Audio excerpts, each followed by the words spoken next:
আচ্ছা, আসসালামু আলাইকুম। আমাকে কি দেখা যাচ্ছে এবং শোনা যাচ্ছে কিনা? আচ্ছা, সবাই ধীরে, ধীরে জয়েন দেওয়া শুরু করুক। তারপরে হচ্ছে আমরা ক্লাসটা শুরু করব ইনশাআল্লাহ। আমি একটু অপেক্ষা করছি সবার জন্য।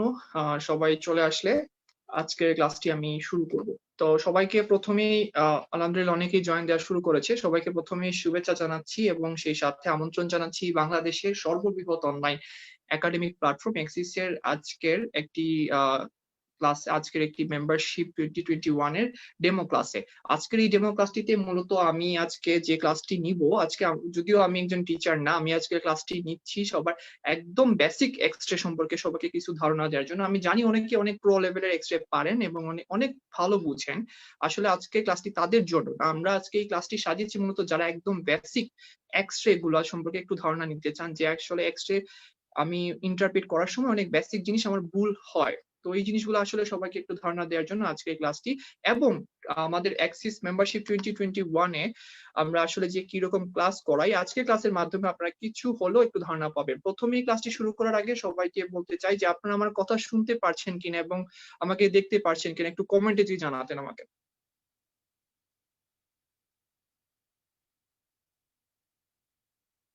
আ অনেকেই মোটামুটি কমেন্ট করেছে যে আ দেখা যাচ্ছে মনে হয়। দেখি। আপনারা একটু আমাকে কমেন্ট করলে আমি আসলে ক্লিয়ার হই যে আমাকে শোনা যাচ্ছে। আমাকে একটু কমেন্ট করবেন সবাই যে আ শোনা যাচ্ছে কিনা। ১ম এই আমি কিছু কথা বলে ফেলি যে আসলে আমাদের অ্যাক্সিস মেম্বারশিপ 2020 আমরা কেন আমরা চালু করেছি সেটি হচ্ছে আমরা জানি যে আমাদের করোনার মধ্যে একটা অনেক বড় একটা গ্যাপ চলে আসছে আমাদের। এই গ্যাপের কারণে আমাদের পড়ালেখার যে আমাদের স্পিডটা ছিল সেটা আসলে অনেক কমে গেছে। কিন্তু পরীক্ষার আমরা সবাই কি করি পরীক্ষার ১০ দিন আগে যে স্পিডটা আমাদের মধ্যে তৈরি হয় সেটি কিন্তু ১ মাস বা ২ মাস আগে হয় না। আর এই গ্যাপের মধ্যে তো সেটা হবেই না। তো আমরা চেষ্টা করেছি যাতে আপনারা ওই স্পিডে, ফুল স্পিডে পড়তে পারেন এবং আর বেশি দিন নেই। 3rd প্রফের অনেক মেডিকেল কলেজে রুটিন দিয়ে দিয়েছে। 3rd প্রফের তার কিছুদিন পরে হয়তো আমাদের ফাইনাল প্রফের ডেট দিয়ে দিবে। তো এই সময় আসলে আমাদেরকে সবসময় পড়ার টাচে থাকা উচিত। এবং এই ক্ষেত্রে আপনারা যে জিনিসটি করতে হবে আপনি পড়ার টাচে থাকার জন্য আপনার একটা স্টিমুলেশন প্রয়োজন। আমরা চেষ্টা করেছি এক্সিস মেডিকেল স্কুল থেকে আমরা যাতে আপনাদের সেই স্টিমুলেশন এর ব্যবস্থা করে দিতে পারি কিনা এবং আপনার পড়ার যে গতিটাকে সেটাকে আরো স্পিড বাড়িয়ে দিতে পারি কিনা। আপনার পড়ার এবং পড়ার যে সরঞ্জামাদি এবং যে জিনিসটা আসলে পড়া উচিত এবং সেই জিনিসগুলো আপনাকে সহজভাবে আপনার সামনে তুলে ধরতে পারি কিনা সেজন্য আমরা এক্সিস আ মেম্বারশিপ 2020 চালু করেছি এবং এর মাধ্যমে আমরা চেষ্টা করেছি চেষ্টা করব যে সবার যে সিলেবাস আছে ফাইনাল প্রফ বলেন, 3rd প্রফ, 2nd প্রফ সব সিলেবাস কভার করতে এবং সেই অনুযায়ী আমরা রুটিনও সাজিয়েছি। তো আজকের ক্লাসটি হচ্ছে মূলত ডেমো ক্লাস। এই ডেমো ক্লাসটিতে আমরা আসলে আ আমাদের ক্লাসগুলা কেমন হয় সেই জিনিসগুলো সম্পর্কে একটু ধারণা দেই। যাতে অনেকেই প্রশ্ন করে আসলে ভাইয়া আপনারা কিভাবে ক্লাস নেন এবং কি রকমের ক্লাস হয়? এই ক্লাসগুলো আসলে মানে কারা, কারা করতে পারে? সবকিছু আজকে বলব ইনশাআল্লাহ এবং সবাইকে ১ম এই আবারও সবাইকে শুভেচ্ছা জানাচ্ছি আজকের এই ডেমো ক্লাসে সবাই উপস্থিত থাকার জন্য। আমি চেষ্টা করব আজকে আপনাদের মধ্যে বেসিক এক্স-রে সম্পর্কে একটা সুস্পষ্ট ধারণা দিতে এবং ইনশাআল্লাহ আজকের পর থেকে আমি আশা রাখবো আপনার বেসিক এক্স-রে সম্পর্কে যে ভুল ধারণাগুলো আছে সবগুলা কেটে যাবে। আমি সর্বোচ্চ চেষ্টা করব। ১ম এই আমার এক্স-রে ক্লাস শুরু করার আগে আমি আবারও সবাইকে বলছি আমাকে দেখা যাচ্ছে কিনা এবং আমার কথা শোনা যাচ্ছে কিনা। আমি একটু পরে ক্লাসটা শুরু করে দিব। এবং আপনারা চাইলেও কিন্তু আজকে এই লাইভটি আপনাদের টাইমলাইনে শেয়ার করতে পারবেন। কারণ হচ্ছে অনেকেই হয়তোবা এই বেসিক এক্স-রে সম্পর্কে ধারণা একদমই নেই বা একটু ধারণা আছে বা কনফিউশন আছে। আপনি যদি শেয়ার করেন বাকি সবার হয়তোবা অনেক লাভ হবে। তো আশা করব আপনি এই কাজটি করতে পারবেন এবং করবেন। আমি আর কথা না বাড়িয়ে হচ্ছে আমি ক্লাসটা শুরু করে দিব।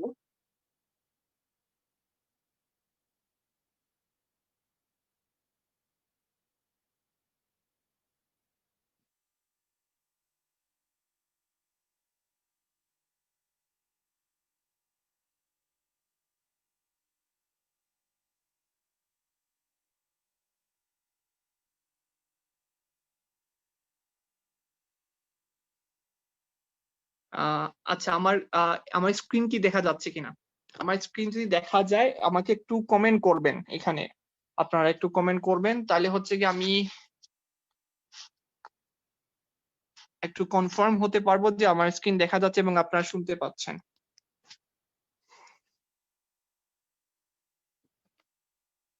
আমাকে একটু কমেন্ট করবেন আপনারা আমার স্ক্রিনটি দেখা যাচ্ছে। হ্যাঁ, কমেন্ট করা হয়েছে যে স্ক্রিন দেখা যাচ্ছে। শোনাও যাচ্ছে। আচ্ছা ঠিক আছে। প্রথমেই আমি কিছু কথা বলে ফেলি। একটা এক্স-রে যখন আমাদের সামনে আসে আমরা কি করি? আমরা একটু প্রথমেই হচ্ছে কি একটু ভয় পাই যে এই ফিল্মটা আসলে আমাদেরকে কি ইন্টারপ্রেট করতে হয় এবং কিভাবে দেখতে হয়। আমরা আসলে যদি একটা সিকোয়েন্স বা একটা জিনিস যদি একটা সূত্র যদি ফলো করি তাহলে হচ্ছে এক্স-রে ইন্টারপ্রেট করা কেন জানি আমার কাছে মনে হয় অনেক সোজা হয়ে যায়।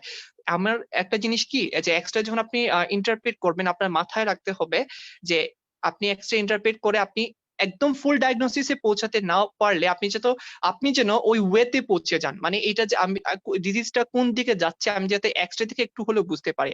আমরা সবাই জানি এক্স-রে হচ্ছে একটা ডায়াগনস্টিক মেথড।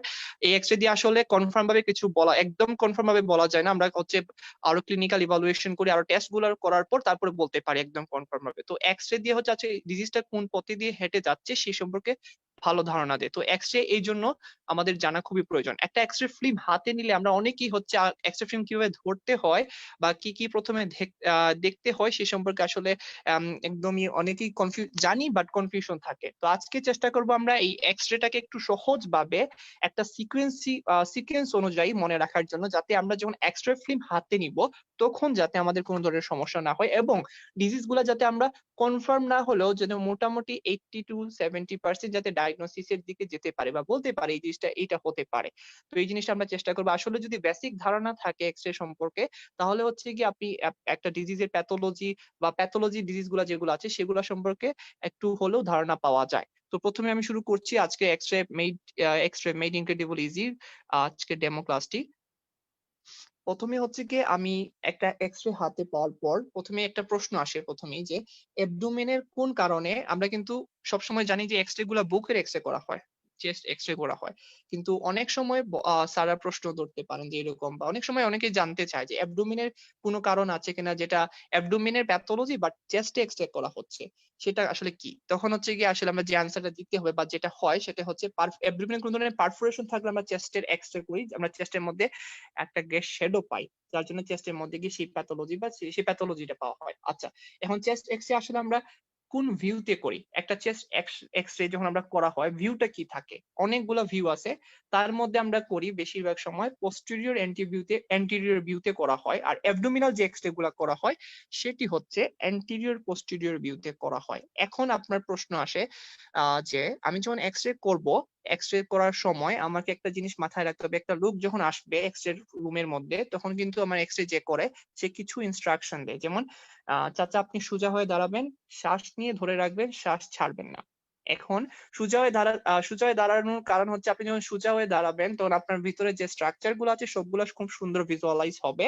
আর আপনি যখন শ্বাস নিয়ে ধরে রাখবেন তখন আপনার যে আমাদের লাংসের ভিতরে যে ইয়েগুলো আছে অর্গান গুলা যে হচ্ছে কি যেমন ব্রঙ্কিউল এগুলো হচ্ছে গিয়ে আহ ভালো ভিজুয়ালাইজেশন হয়। যার জন্য আমরা বলি যে ডিপ ইন্সপিরেশন মানে আপনি শ্বাস ধরে রেখে দেন। এখন যদি কেউ শ্বাস ছেড়ে দেয় সেটাকে বলা হয় এক্সপিরেটরি ফিল্ম। মানে এক্সপিরেটরি ফিল্ম যখন আপনি হাতে পাবেন তখন সেটা কিন্তু দেখেও বোঝা যায় এবং সেটা যদি হাতে চলে আসে তখন কিন্তু আপনি যখন একটা ডিজিজ ডায়াগনোসিস করতে যাবেন তখন কিন্তু আপনি ফুলফিল ভাবে একটা ডিজিজ ডায়াগনোসিস করতে পারবেন না। একটা মিস প্রেজেন্টেশন হয়ে যাবে। তাই হচ্ছে গিয়ে আমরা যখন একটা লোক এক্স-রে করতে আসবে আমরা তাকে ২ টা ইনস্ট্রাকশন দিব। একটা হচ্ছে গিয়ে চাচা সোজা হয়ে দাঁড়ান, আরটা হচ্ছে গিয়ে শ্বাস নিয়ে ধরে রাখেন যতক্ষণ আমি বলছি ধরে রাখার জন্য। এরপরে হচ্ছে আমরা বলেছি যে এক্স-রে ভিউ কয়টা? তো ভিউ হচ্ছে গিয়ে আমি প্রথমেই ভিউটা আসলে দেখাইয়া ফেলি। তারপর হচ্ছে এগুলাতে যাচ্ছি।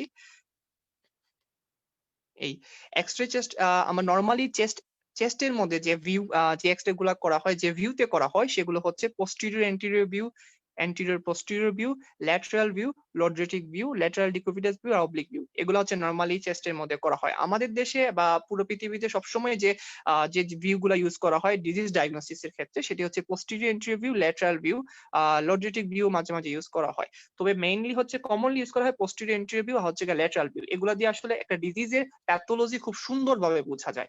এখন প্রশ্ন আসে ভাইয়া যদি posterior anterior view করা হয়, ডিজিজ ডায়াগনোসিস করা হয় কিন্তু anterior posterior view বললেন শুধু অ্যাবডোমিনাল এক্স-রে ক্ষেত্রে করা হয়। তাহলে চেস্ট এক্স-রে ক্ষেত্রে কেন করা হয় না?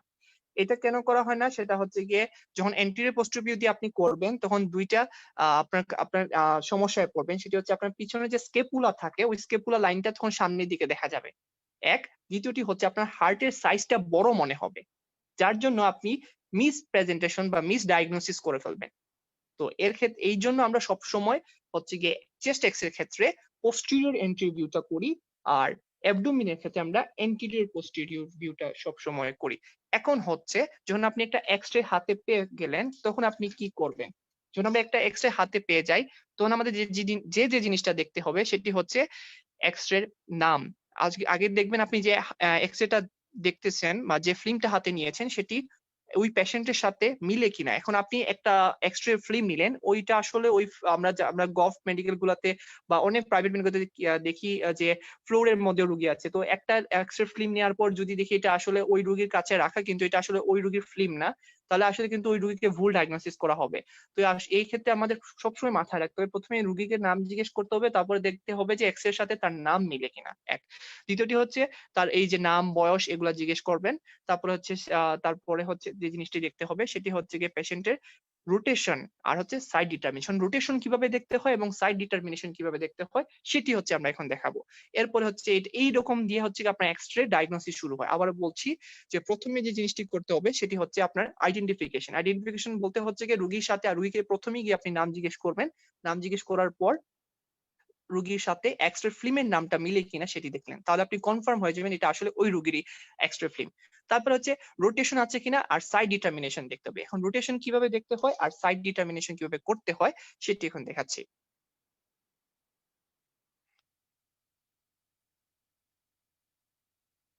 আচ্ছা, এটা হচ্ছে একটা রোটেশন ফিল্ম কিভাবে দেখতে হয় সেটার একটা এক্স-রে ফিল্ম আমি এখানে নিয়ে এসেছি। সেটা কিভাবে দেখতে হয়?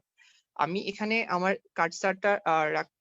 কার্সারটা দিয়ে দেখাচ্ছি। আপনারা একটু দেখেন তো আপনারা দেখতে পারছেন কি আমার কার্সারটা? এই যে আমার লাল কার্সারটা এখানে দেখা যাচ্ছে। আচ্ছা, এখানে কিভাবে রোটেশনটা আপনি দেখবেন? যখন দেখবেন medial end of the clavicle যদি মিড পয়েন্টে থেকে ২ টা সাইডে সমানভাবে তাহলে আচ্ছা আমি বলি। আচ্ছা, এই যে medial end of the clavicle, এই যে medial end of the clavicle ২ সাইডে যদি এই যে এই এন্ড আর এই এন্ড, এই ২ টা এন্ড যদি মিড লাইন থেকে সমান দূরত্বে থাকে, আপনি একটু দেখেন এই জায়গায়, এই যে একটা মিড লাইন আমরা মাঝখানে টান দিয়েছি। এই মিড লাইন থেকে ২ টা ক্ল্যাভিকুলার হেড যদি সমান দূরত্বে থাকে সেটা হচ্ছে গিয়ে রোটেশন হয়নি। অনেক সময় রোগী কি করে, আমরা যখন বলি যে আপনি সোজা হয়ে দাঁড়ান তারপরে রোগী একটু বাঁকা হয়ে দাঁড়ায় যার জন্য হচ্ছে রোগীর রোটেশন হয়ে যায়। তখন কি হবে, এই যে medial head of the clavicle যেটা আছে সেটা মিড লাইন থেকে দেখা যাবে একটা একটু দূরে চলে আসছে, একটা একটু কাছে চলে আসছে, আরেকটা যে এই লাইনটা এটা আর একটু দূরে চলে গেছে। তখন বুঝে যাবে যেটা রোটেটেড ফিল্ম। আর রোটেটেড ফিল্ম হলে কি হয়, ওই আগের মতোই মিস ডায়াগনোসিস হয়ে যায়, আপনার মিস প্রেজেন্টেশন দেখা যাবে যে এটা আসলে না, ওইটা বলা হয়ে গেছে। কারণ আমার ওই যে তার রোটেশন চলে আসছে, তো আমার মনে হবে যে এখানে হয়তো ট্রাকিয়া শিফটেড হয়ে গেছে, আসলে কিন্তু তার ট্রাকিয়া শিফটেড না। তো প্রথমেই যে জিনিসটি খুবই দরকার সেটা হচ্ছে রোটেশন আছে কিনা সেটা দেখা। রোটেশন কিভাবে দেখতে হয় আবারও বলছি, সেটা হচ্ছে মিড লাইন একটা টান দিলাম, এই যে মিড লাইন একটা টান দিলাম, এখান থেকে ওই যে medial head of the clavicle দুই সাইডে যে ক্ল্যাভিকুলার হেড আছে সেটা সমান দূরত্বে আছে। দেখেন এই এক্সট্রিম মধ্যে কিন্তু সমান দূরত্বে আছে, তার মানে এটা হচ্ছে গিয়ে রোটেশন নাই। এখন প্রশ্ন হচ্ছে গিয়ে রোটেশন থাকলে কিভাবে বুঝবো? এই যে একটা আমার ঠিক সাইডের যে একটা ইয়ে আছে আর আরেকটা ফিল্ম আছে ওইটাতে দেখেন রোটেশন আছে। দেখেন একটা একটা এই যে মিড লাইন যেটা টান দিয়েছি সেটা থেকে হচ্ছে গিয়ে একটা সাইডে দেখেন দূরত্বটা বেশি, এই যে এখানে দূরত্বটা বেশি আর এইদিকে হচ্ছে দূরত্বটা একটু কম। তার মানে হচ্ছে সেটি হচ্ছে গিয়ে রাইট সাইড, এটা হচ্ছে আমাদের রাইট সাইড আর এটা হচ্ছে লেফট সাইড। সেটি লেফট সাইডের দিকে মানে সরে গেছে আর রাইট সাইডের দিকে হচ্ছে দূরে, রাইট সাইড থেকে দূরে সরে গেছে। তো এই লোকটা একটু বাঁকা হয়ে দাঁড়িয়েছে, এই ফিল্ম থেকে এটা বোঝা যাচ্ছে। তো আবার বলতেছি, প্রথমে রোটেশন দেখলাম, তারপরে হচ্ছে প্রথমে হচ্ছে আইডেন্টিফিকেশন, তারপর হচ্ছে রোটেশন, এরপরে যে জিনিসটি করতে হবে আমি আর বলেছি যে এটা সাইড ডিটারমিনেশন করতে হবে। এখন সাইড ডিটারমিনেশন কিভাবে করতে হয় সেটা বলি সবাইকে।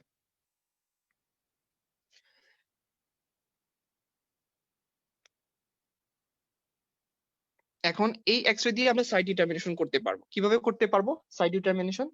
যখন আমরা সাইড ডিটারমিনেশন করব তখন আমাদের ৪টা জিনিস মাথায় রাখতে হবে। কি কি ৪টা জিনিস? সেটি হচ্ছে মার্ক করা থাকবে। একটা এক্স-রে যখন হাতে নিবেন উপরে কিন্তু একটা মার্ক করা থাকে। আমি আপনাকে একটা এক্স-রে দেখাই যে উপরে একটা মার্ক করা থাকবে, রাইট এবং লেফট এরকম লেখা থাকে এক্স-রের মধ্যে।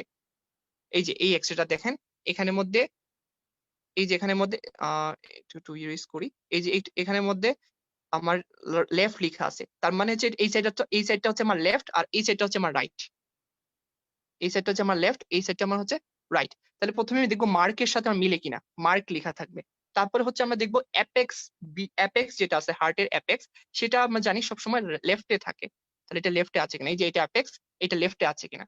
তারপরে দেখবো ডুম অফ দ্য ডায়াফ্রাম। আমরা জানি right dome of the diaphragm হচ্ছে 2.5 সেন্টিমিটার উপরে থাকে, দেন left dome of the diaphragm এটা হচ্ছে আমার রাইট ডুম, এটা হচ্ছে আমার লেফট ডুম। দেখেই বোঝা যাচ্ছে যে রাইট ডুমটা একটু উপরে, লেফট ডুমটা একটু নিচে। তারপর একটা জিনিস দেখবো, সেটা হচ্ছে আমার ফান্ডিং গেজ। ফান্ডিং গেজ সবসময় লেফটে থাকে। আবার বলি একদম ইজি ভাবে বলি, সবাই একটু একটু খেয়াল করেন, এটা একদম ইজি।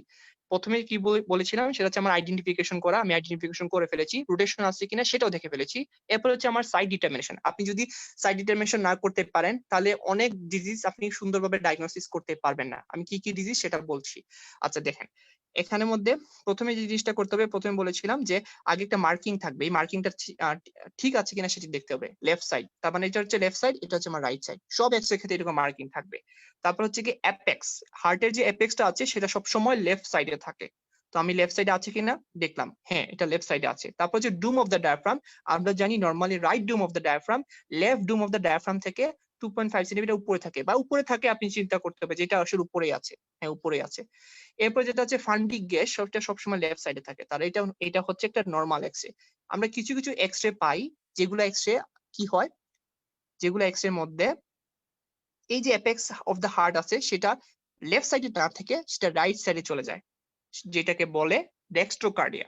তো এটা আসলে অনেক বেশি ইম্পর্টেন্ট। আপনি যখন ডেক্সট্রোকার্ডিয়া একটা পেশেন্টের, আমরা যখন সার্জারি করি, সার্জারি পেশেন্টের ক্ষেত্রে আসলে এরকম একটা এক্সরে করে রাখা উচিত। কারণ সাইট ডিটারমিনেশন যদি আপনি করতে না পারেন, বা অনেক সময় একটা আপনারা সবাই জানেন যে সাইটাস ইনভার্সাস একটা রোগ, একটা ডিজিজ, যেখানে হচ্ছে গিয়ে পেশেন্টের রাইট সাইডে সবকিছু লেফট সাইডে চলে যায়, তখন আপনার কিন্তু সার্জারিতেও কিন্তু অনেক প্রবলেম হয়। সো সেক্ষেত্রে আমাদের সাইট ডিটারমিনেশন করা এবং জানা খুবই জরুরি। একটা পেশেন্টের ডেক্সট্রোকার্ডিয়া আছে কিনা সেটা যদি এক্সরে থেকে বুঝে ফেলেন, সেটা আসলে অনেক বড় একটা জিনিস। আর সবচেয়ে বড় কথা হচ্ছে এটা ইজি ভাবে বোঝা যায় যে এটা পেশেন্টের ডেক্সট্রোকার্ডিয়া আছে কিভাবে। আমি একটু আগে বলেছি যে নর্মাল পজিশন যে জিনিসগুলো আছে, যে পয়েন্টগুলো আছে, যেমন হচ্ছে মার্কিং করা, মার্কিং থাকা, apex of the heart left সাইডে থাকা, dome of the diaphragm right সাইডে, dome of the diaphragm elevated থাকে, then the left dome of the diaphragm fundic gas left সাইডে থাকে, সেটা হচ্ছে নর্মাল এক্সরে।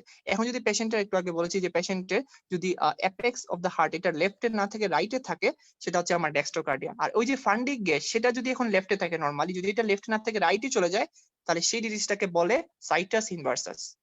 তাহলে আমরা দুইটার ইম্পর্টেন্ট জেনে গেছি, যে আমার সাইট ডিটারমিনেশন জানার ইম্পর্টেন্টটা কি, সেটা হচ্ছে আমাদের ডেক্সট্রোকার্ডিয়া আমরা ডায়াগনোসিস করতে পারবো, সাইটাস ইনভার্সাসও ডায়াগনোসিস করতে পারবো। তাহলে আমার সাইট ডিটারমিনেশন দেখা শেষ। আপনারা এতটুকু বুঝেছেন কিনা সবাই একটু যদি বলতেন। এই জিনিসটা আসলে জানা খুব জরুরি। আপনি যখন এই জিনিসগুলো জেনে যাবেন, প্রথমে হচ্ছে আইডেন্টিফিকেশন করা, দ্বিতীয়টি হচ্ছে আপনার রোটেশন আছে কিনা এক্স এর মধ্যে এটা দেখে ফেলা, তৃতীয়টি হচ্ছে আপনার সাইড ডিটারমিনেশন করা। তখন কিন্তু আপনার মোটামুটি একটা এক্স রে বেসিক মোটামুটি জানা হয়ে গেছে। এখন আমরা যে জিনিসটি করব সেটি হচ্ছে আমরা একটা এক্স রে কয়েকটা সিকোয়েন্স মাথায় রাখলে আসলে খুব ইজি ভাবে আপনার কোনো পয়েন্ট মিস হবে না, যদি আপনি এই সিকোয়েন্স গুলা মাথায় রাখতে পারেন। কি কি সিকোয়েন্স মাথায় রাখতে হবে সেই জিনিসটা আমরা দেখবো। তার আগে আমি একটা জিনিস বলতে চাই, আমরা এক্স এর মধ্যে সাধারণত কি করি, আমরা এক্স এর মধ্যে সাধারণত দুইটা জিনিস দেখি, একটা হচ্ছে কালো জিনিস আর একটা হচ্ছে সাদা জিনিস। কালো জিনিসকে আমরা বলা হয় রেডিওলুসেন্ট বা ট্রান্সলুসেন্ট। মনে রাখবেন কালোর ল দিয়ে হচ্ছে আমরা ট্রান্সলুসেন্ট, ট্রান্সলুসেন্ট শব্দ বললেই বুঝবেন স্যার কালোর কথা বলেছেন। রেডিও অপেক, অপেক যে আমরা যে জিনিসটাকে বলি সেটা হচ্ছে সাদা। অর্থাৎ কালো মানে হচ্ছে রেডিওলুসেন্ট আর সাদা মানে হচ্ছে রেডিওপেক। আমরা এক্স এর মধ্যে দুইটা জিনিসই খুঁজি সবসময়, সাদা জিনিস আর কালো জিনিস। কালো জিনিসটা আর সাদা জিনিসটা কিভাবে হয়, যখন রেডিয়েশন যেটা ক্রস করে চলে যায়, সেটা হচ্ছে গিয়ে কালো, সেটার জন্য কালো শ্যাডো তৈরি হয়। আর রেডিয়েশন মানে আমাদের যে প্রোটন কণা থাকে রেডিয়েশন মানে রেডিয়েশন মেশিন থেকে, সেটা যেটা ক্রস করতে পারে না, যেমন বোনস, আমাদের হার্টের মধ্যে ব্লাড থাকে এর জন্য ক্রস করতে পারে না, সেটার জন্য আমরা সাদা দেখি, বা সাবকিউটেনিয়াস টিস্যু সেটার জন্য আমরা কিন্তু সাদা দেখি শ্যাডো গুলা। তো এই জিনিসগুলো আসলে ধারণা থাকা খুব জরুরি। যেমন এক্স এর মধ্যে আমরা কি কি জিনিস খুঁজি, সেটি হচ্ছে একটা হচ্ছে কালো জিনিস আর একটা হচ্ছে সাদা জিনিস। আর কালো জিনিসকে বলা হয় রেডিও ট্রান্সলুসেন্ট বা রেডিওলুসেন্ট, আর সাদা জিনিসকে বলা হয় রেডিও অপেক। এখন হচ্ছে আমাদের সবচেয়ে গুরুত্বপূর্ণ যে জিনিসটা, সেটা আমি প্রথমে বলেছি যে সিকোয়েন্স অফ স্টার্টিং। এবার আপনি কিভাবে শুরু করবেন, একটা ফিল্ম হাতে নেওয়ার পর প্রথমে যে যে জিনিসগুলো করতে হয়, মাস্ট বি করতে হবে, সেই জিনিসগুলো আমি বলে দিয়েছি। আইডেন্টিফিকেশন, রোটেশন, আর হচ্ছে গিয়ে পজিশনিং। বা আমাদের পজিশন আছে আইডেন্টিফিকেশন, রোটেশন আর হচ্ছে গিয়ে পেশেন্টের সাইড ডিটারমিনেশন বা পজিশন। এখন হচ্ছে যে জিনিসটা আমি কিছু সূত্র আমি অ্যাপ্লাই করেছি, এই সূত্রগুলা আমি যার কাছ থেকে শিখিয়েছি সে আমাকে এরকম সূত্রগুলা দিয়েছেন এবং এই সূত্রগুলো আসলে পড়লে আমি দেখেছি যে কোনো পয়েন্ট আসলে মিস হওয়ার কথা না। কিভাবে? একটু লক্ষ্য করুন। এ বি সি ডি আমরা যদি একটু জিনিসগুলো একটু দেখি, A B C D E F G H K L M O Z, এইগুলা যদি আমি একটু সিরিয়ালি মনে রাখি তাহলে হচ্ছে কি আমার প্রত্যেকটা পয়েন্ট টাচ করা হয়ে যায়। যেমন এ দিয়ে হচ্ছে এয়ার পেসিস দেখা, বি দিয়ে হচ্ছে বোনস এবং ব্রেস্ট শ্যাডো দেখা, সি দিয়ে হচ্ছে কার্ডিয়াক শ্যাডো দেখা, ডি দিয়ে হচ্ছে ডায়াফ্রাম, ই দিয়ে হচ্ছে elevation and depression of the diaphragm, F দিয়ে হচ্ছে ফান্ডিক গ্যাস, জি দিয়ে হচ্ছে আদার গ্যাস থাকতে পারে, এইচ দিয়ে হচ্ছে হাইলাম অফ দ্য লাংস, লাংসের যে হাইলাম গুলো থাকে আমরা জানি হাইলাম গুলো হচ্ছে পালমোনারি আর্টারি ভেইন এবং লিম্ফেটিক্স দিয়ে তৈরি। কি দিয়ে কে দিয়ে হচ্ছে কার্লিস লাইন, যেটা হচ্ছে গিয়ে স্পেসিফিক ডিজিজ গুলাতে পাওয়া যায়। নর্মালি আমরা সবাই জানি কার্লিস বি লাইনটা সিওপিডি তে পাওয়া যায়। এল দিয়ে হচ্ছে লোব অফ লাংস, এম দিয়ে হচ্ছে মিডিস্টেনিয়াল বর্ডার বা মিডিস্টেনিয়াল শ্যাডো, আমরা জানি যে মিডিস্টেনিয়াম আমাদের চেস্ট বা থোরাক্সের মধ্যে যে মিডিস্টেনিয়াম গুলো আছে সেই মিডিস্টেনিয়াম গুলোর শ্যাডো গুলো দেখা যায়। ও দিয়ে হচ্ছে এনি অপাসিটি, আর জেড দিয়ে হচ্ছে জোন অফ দ্য লাংস। তাহলে আমরা যদি এই সিকোয়েন্সে আগাই আমাদের কিন্তু প্রত্যেকটা জিনিস, প্রত্যেকটা সিস্টেম, প্রত্যেকটা অর্গান, প্রত্যেকটা স্ট্রাকচার কিন্তু কভার আপ হয়ে যায়, ধরা হয়ে যায় যে ওই স্ট্রাকচারের মধ্যে কোনো ধরনের প্যাথোলজি আছে কিনা সেটা আরো ইজি ভাবে বোঝা যায়। তো আমি এই সিকোয়েন্সে একটা এক্সরে দেখবো। প্রথমে দেখবো এয়ার প্যাসেজ। আমি যে জিনিসটা একটু আগে বলেছিলাম যে আমরা লেশন দেখি, হোয়াইট লেশন, ব্ল্যাক লেশন আর মিক্সড লেশন। মিক্সড লেশন বলতে আমি আগে বলেছি যে হোয়াইট আর ব্ল্যাক মিলিয়ে যে লেশনটা, এটা আমরা দেখাবো। আচ্ছা, সাম অপাসিটি এগুলো হচ্ছে একটু পরে পড়াচ্ছি, এগুলো একটু পরে দেখাচ্ছি, সরি। এখন এখন যে জিনিসটা আমরা দেখাবো সেটি হচ্ছে এয়ার প্যাসেজ। এয়ার প্যাসেজে আসলে কি কি দেখা হয়? এয়ার প্যাসেজে আমরা যে জিনিসগুলো দেখি সেটা হচ্ছে, এয়ার প্যাসেজ বলতে কিন্তু ট্রাকিয়াকে বোঝায়। এই যে আমাদের ট্রাকিয়াটা আছে, দেখাচ্ছি।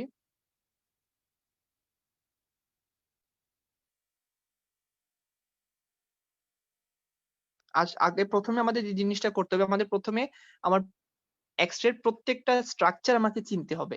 ট্রাকিয়াটা কিন্তু একটা এয়ার কলাম, অর্থাৎ তার মানে বাতাস আছে। আমরা জানি বাতাস মানে হচ্ছে কালো, আর পানি বা কোনো একটা হার্ড স্ট্রাকচার সেগুলাকে আমরা এক্সরেতে সাদা দেখি। তাহলে দেখেন এখানে মাঝখানে একটা লাইন যেটা যেটা যাচ্ছে সেটা কিন্তু একটু কালো। আপনি এখানেও দেখেন এখানে যে একটা লাইন যাচ্ছে সেটাও কিন্তু কালো, অর্থাৎ এটা হচ্ছে কি ট্রাকিয়া। এখন আসলে আমরা ট্রাকিয়ার মধ্যে কি দেখি? ট্রাকিয়ার মধ্যে আমরা দেখি, আমরা জানি নরমালি ট্রাকিয়াটা সেন্ট্রালি প্লেস থাকে এবং slightly deviated to the right side. এটা রাইট সাইডে একটু ডেভিয়েশন থাকে, এটা হচ্ছে normal position of the trachea. কিন্তু কোনো কোনো ডিজিজ ক্ষেত্রে ট্রাকিয়াটা একটু সরে যায়। যেমন কি কি ডিজিজ ক্ষেত্রে সরে যায় সেটা আমরা একটু জানা থাকলে আসলে ট্রাকিয়ার কোনো প্যাথোলজি আছে কিনা সেটা সহজে বোঝা যাবে। এখন একটু দেখেন আমি কি কি ডিজিজ এবং কিভাবে সরে যায় সেই সম্পর্কে একটু ধারণা দিয়ে আপনাকে। যে ট্রাকিয়াতে আমরা জানি ট্রাকিয়াটা সেন্ট্রালি প্লেস এবং স্লাইটলি রাইট সাইডে ডেভিয়েটেড থাকে।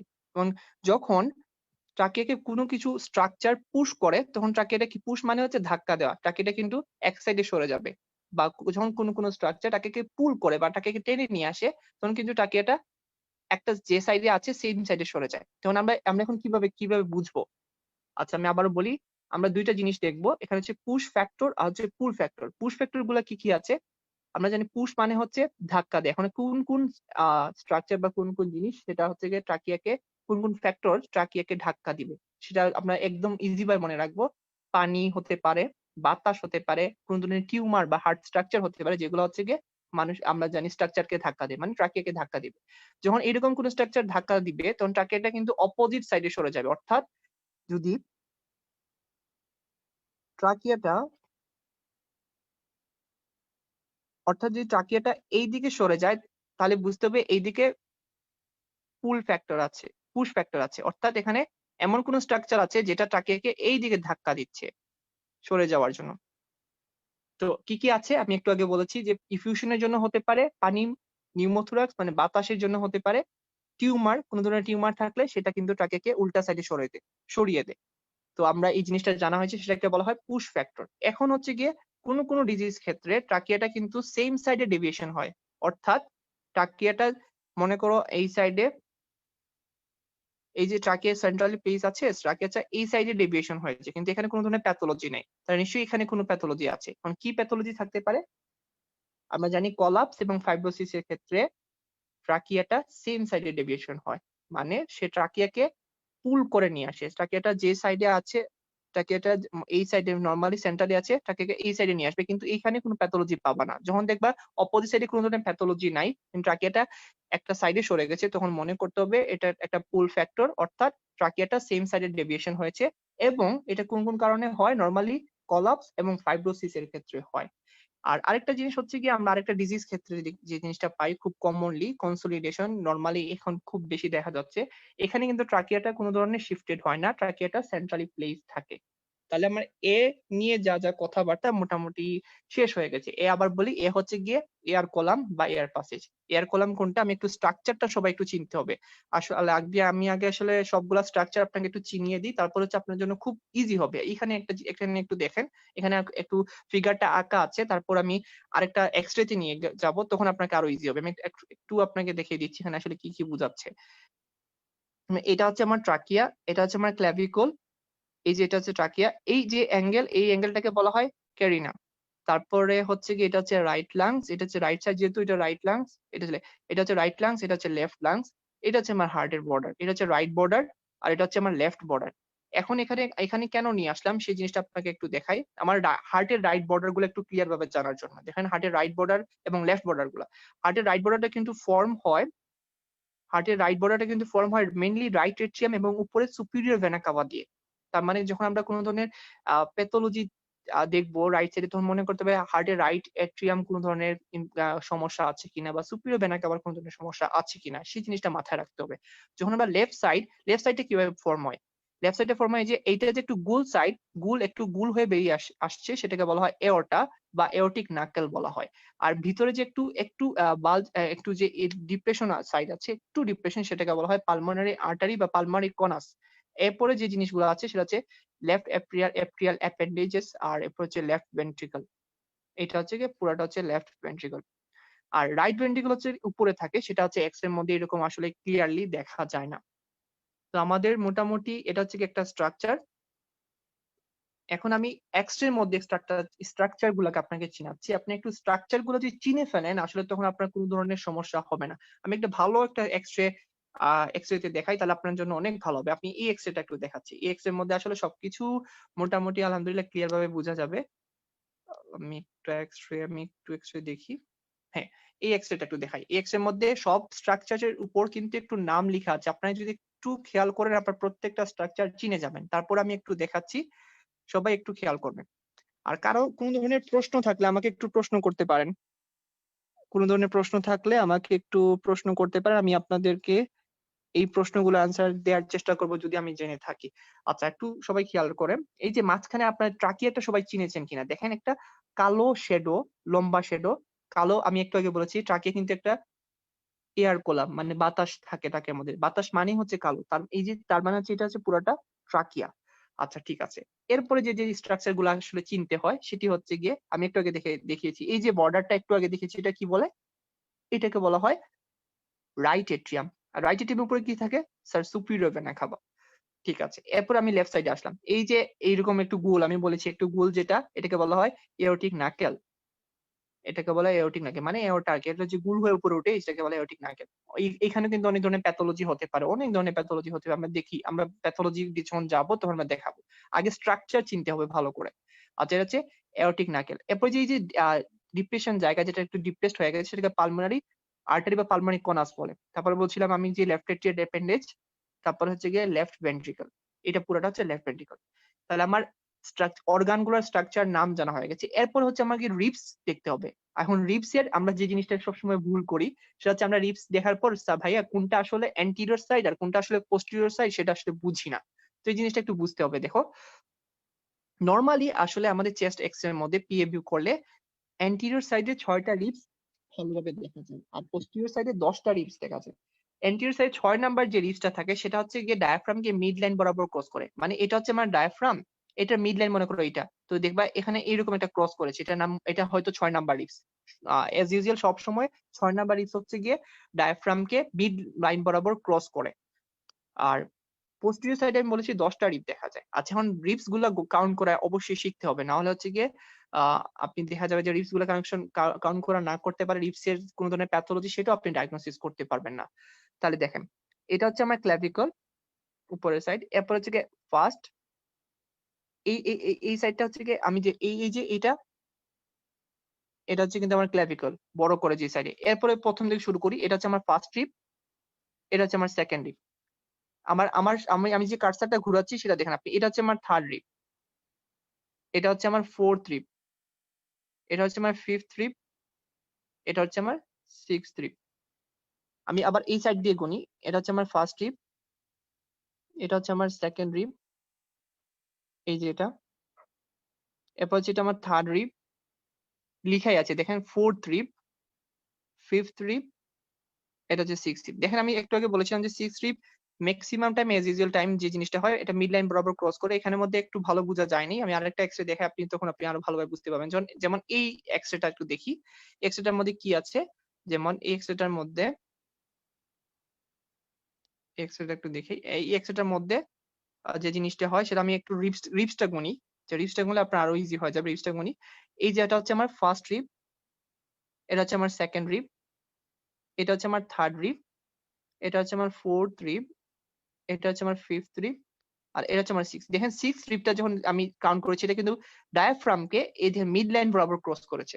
তাহলে কি আমি প্রথমে বলেছিলাম যে অ্যান্টিরিয়র সাইডে আমরা 6টা রিবস দেখি ক্লিয়ারলি, যেটা 6 নাম্বার রিব যেটা কি করে অ্যান্টিরিয়র সাইডের ডায়াফ্রাম যেটা আছে সেটাকে মিড লাইন বরাবর ক্রস করে। আর পোস্টেরিয়র সাইডে আমরা 10টা রিব দেখি। পোস্টেরিয়র সাইডের রিবগুলো যে আপনি করেন, এই যে পিছন সাইডে যেটা, এটা হচ্ছে 1 2 3 4 5 6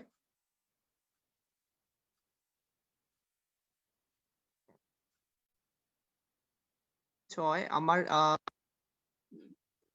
6 আমি একটু একটু দাঁড়ান, আমার একটু নেটের, আমার কার্সারটা হঠাৎ করে আটকে গেছে। আচ্ছা এখন আবার একটু দেখি, আবার দেখাচ্ছি দেখেন, এই যে 1 2 3 4 5 6 7 8 9 আর পিছন দিকে একটা 10। তো আমরা পিছন দিকে হচ্ছে গিয়ে মেইনলি হচ্ছে গিয়ে 10টা রিপ দেখা যায়, এক্সট্রা ভিজিবল, মাঝে মাঝে এক দুইটা একটা হচ্ছে গিয়ে উপর নিচ হতে পারে, এটা কোনো সমস্যা না। তো সব সময় যে অ্যাজ ইউজুয়াল আমরা যে জিনিসটা দেখি সেটা হচ্ছে এন্টিরিয়র সাইডে 6টা রিপ আছে কিনা। আমি আবার গুনে দেখাচ্ছি আপনার, এই রিপস গুনাগুলো খুব বেশি ইম্পর্টেন্ট। আপনার রিপসটা আসলে কাউন্ট করা অনেকেই পারে না, আসলে এন্টিরিয়র সাইড কোনটা সেটাই বুঝে না। আমি আবার দেখাচ্ছি, এই যেটা ঘুরে আসছে সেটা কিন্তু ফার্স্ট রিপ এবং সেটা এন্টিরিয়র সাইড, এটা হচ্ছে সেকেন্ড রিপ, এটা হচ্ছে থার্ড রিপ, এটা হচ্ছে ফোর্থ রিপ, এটা হচ্ছে ফিফথ রিপ, আর এটা হচ্ছে আমার সিক্সথ রিপ। ঠিক এই সাইডে যদি দেখি, এটা হচ্ছে আমার ফার্স্ট রিপ, এটা হচ্ছে আমার সেকেন্ড রিপ, এটা হচ্ছে আমার থার্ড রিপ, এটা হচ্ছে ফোর্থ রিপ, এটা হচ্ছে ফিফথ রিপ, এটা হচ্ছে সিক্স রিপ। এখন আমার রিপস দেখানো শেষ, আমার স্ট্রাকচার দেখানো শেষ। দেখেন আমি এখন যেগুলা স্ট্রাকচারের উপর কার্সারটা রাখছি আমি সেগুলোর নাম বলছি। এটা হচ্ছে ট্রাকিয়া, আমরা সবাই একটু আগে দেখে ফেলেছি এটাকে ট্রাকিয়া বলে। এটা হচ্ছে আমার ক্ল্যাভিকল, রিপস গুলো দেখা হয়ে গেছে। এন্টিরিয়র সাইডে 6টা রিপস থাকে, পোস্টেরিয়র সাইডে 10টা রিপ থাকে। এরপর হচ্ছে আমার যে হার্টের যে স্ট্রাকচার গুলো ছিল সেগুলো আমরা দেখে ফেলেছি। যেমন এটা হচ্ছে আমার রাইট বর্ডার, এটা হচ্ছে আমার হার্টের রাইট বর্ডার, উপর দিয়ে থাকে আমি বলেছি সুপিরিয়র ভেনা কাভা। তারপরে এই সাইডে হচ্ছে আমার থাকে হচ্ছে আমি বলছিলাম পালমোনারি কনাস, আর উপরে হচ্ছে গিয়ে এওরটিক নাকেল, গুলস যেটা গুল, এটা হচ্ছে এওরটিক নাকেল। নিচে দিয়ে আসলাম, সেটা হচ্ছে গিয়ে লেফট এট্রিয়াল অ্যাপেন্ডেজ, তারপর হচ্ছে লেফট ভেন্ট্রিকল, পুরোটা হচ্ছে লেফট ভেন্ট্রিকল। এখন হচ্ছে আমাদের নিচে, এখন আমার হচ্ছে নিচে দুইটা অ্যাঙ্গেল থাকে। তো অ্যাঙ্গেল গুলা কি, অ্যাঙ্গেল গুলা আমার একটু চিনতে হবে। সেটা হচ্ছে এই যে এ অ্যাঙ্গেল, সেটা হচ্ছে কস্টোফ্রেনিক অ্যাঙ্গেল। কস্টোফ্রেনিক কেন বললাম, সেটা হচ্ছে রিবস এবং ফ্রেনিক বা ডায়াফ্রামের মধ্যে যে অ্যাঙ্গেলটা তৈরি হয়েছে সেটাকে আমরা বলি কস্টোফ্রেনিক অ্যাঙ্গেল। আর এখানে যে অ্যাঙ্গেলটা তৈরি হয়েছে সেটাকে বলা হয় কার্ডিওফ্রেনিক অ্যাঙ্গেল। কারণ কি, হার্ট এবং ফ্রেনিক মানে ডায়াফ্রামের সাথে যে অ্যাঙ্গেলটা তৈরি হয়েছে সেটাকে বলা হয় কার্ডিওফ্রেনিক অ্যাঙ্গেল। আমি একটু কলম দিয়ে আঁকি, তাহলে হচ্ছে কি আপনাদের জন্য আরো একটু ইজি হবে অ্যাঙ্গেল গুলা দেখা। যেমন এই যে অ্যাঙ্গেলটা তৈরি হয়েছে সেটা হচ্ছে কস্টোফ্রেনিক অ্যাঙ্গেল, এবং এখানের মধ্যে যে অ্যাঙ্গেলটা তৈরি হয়েছে সেটা হচ্ছে আমার কার্ডিওফ্রেনিক অ্যাঙ্গেল। ঠিক একই রকম রাইট সাইডে যদি দেখি, এটা হচ্ছে আমার কস্টোফ্রেনিক অ্যাঙ্গেল, এবং এই সাইডে যে অ্যাঙ্গেলটা তৈরি হয়েছে সেটাকে আমরা বলা হয় কার্ডিওফ্রেনিক অ্যাঙ্গেল। তাহলে দেখেন আপনার অ্যাঙ্গেল দেখা শেষ, চিনা হয়ে গেছে, আমার হার্টের সব বর্ডার দেখা হয়ে গেছে, আমার ট্রাকিয়াটা চিনা হয়ে গেছে, আমার রিপস কাউন্ট করা শেখা হয়ে গেছে। এটা হচ্ছে আমার একটা এক্স রে বেসিক কিছু স্ট্রাকচার জানা হয়ে গেছে। এখন আমি যদি একটা এক্সরে কোনো ধরনের নরমাল একটা এক্সরে এখন আপনাকে ডায়াগনোসিস দেখাই, আপনি কিন্তু বুঝে ফেলবেন। কারণ আপনি এখন ট্রাকিয়াটা জানেন কিভাবে থাকে, আপনি জানেন এন্টিরিয়রলি হচ্ছে ৬টা রিবস থাকে, গুনাও পারেন। আপনি ডায়াফ্রামের অ্যাঙ্গেল গুলো চিনেন। নরমালি কিন্তু অ্যাঙ্গেল গুলো ভিজিবল থাকে। অনেক ডিজিজ আছে যেগুলা ডিজিজে ডায়াফ্রাম গুলা অব্লিটারেটেড হয়ে যায়, অর্থাৎ দেখা যায় না। আমরা আস্তে আস্তে দেখাবো।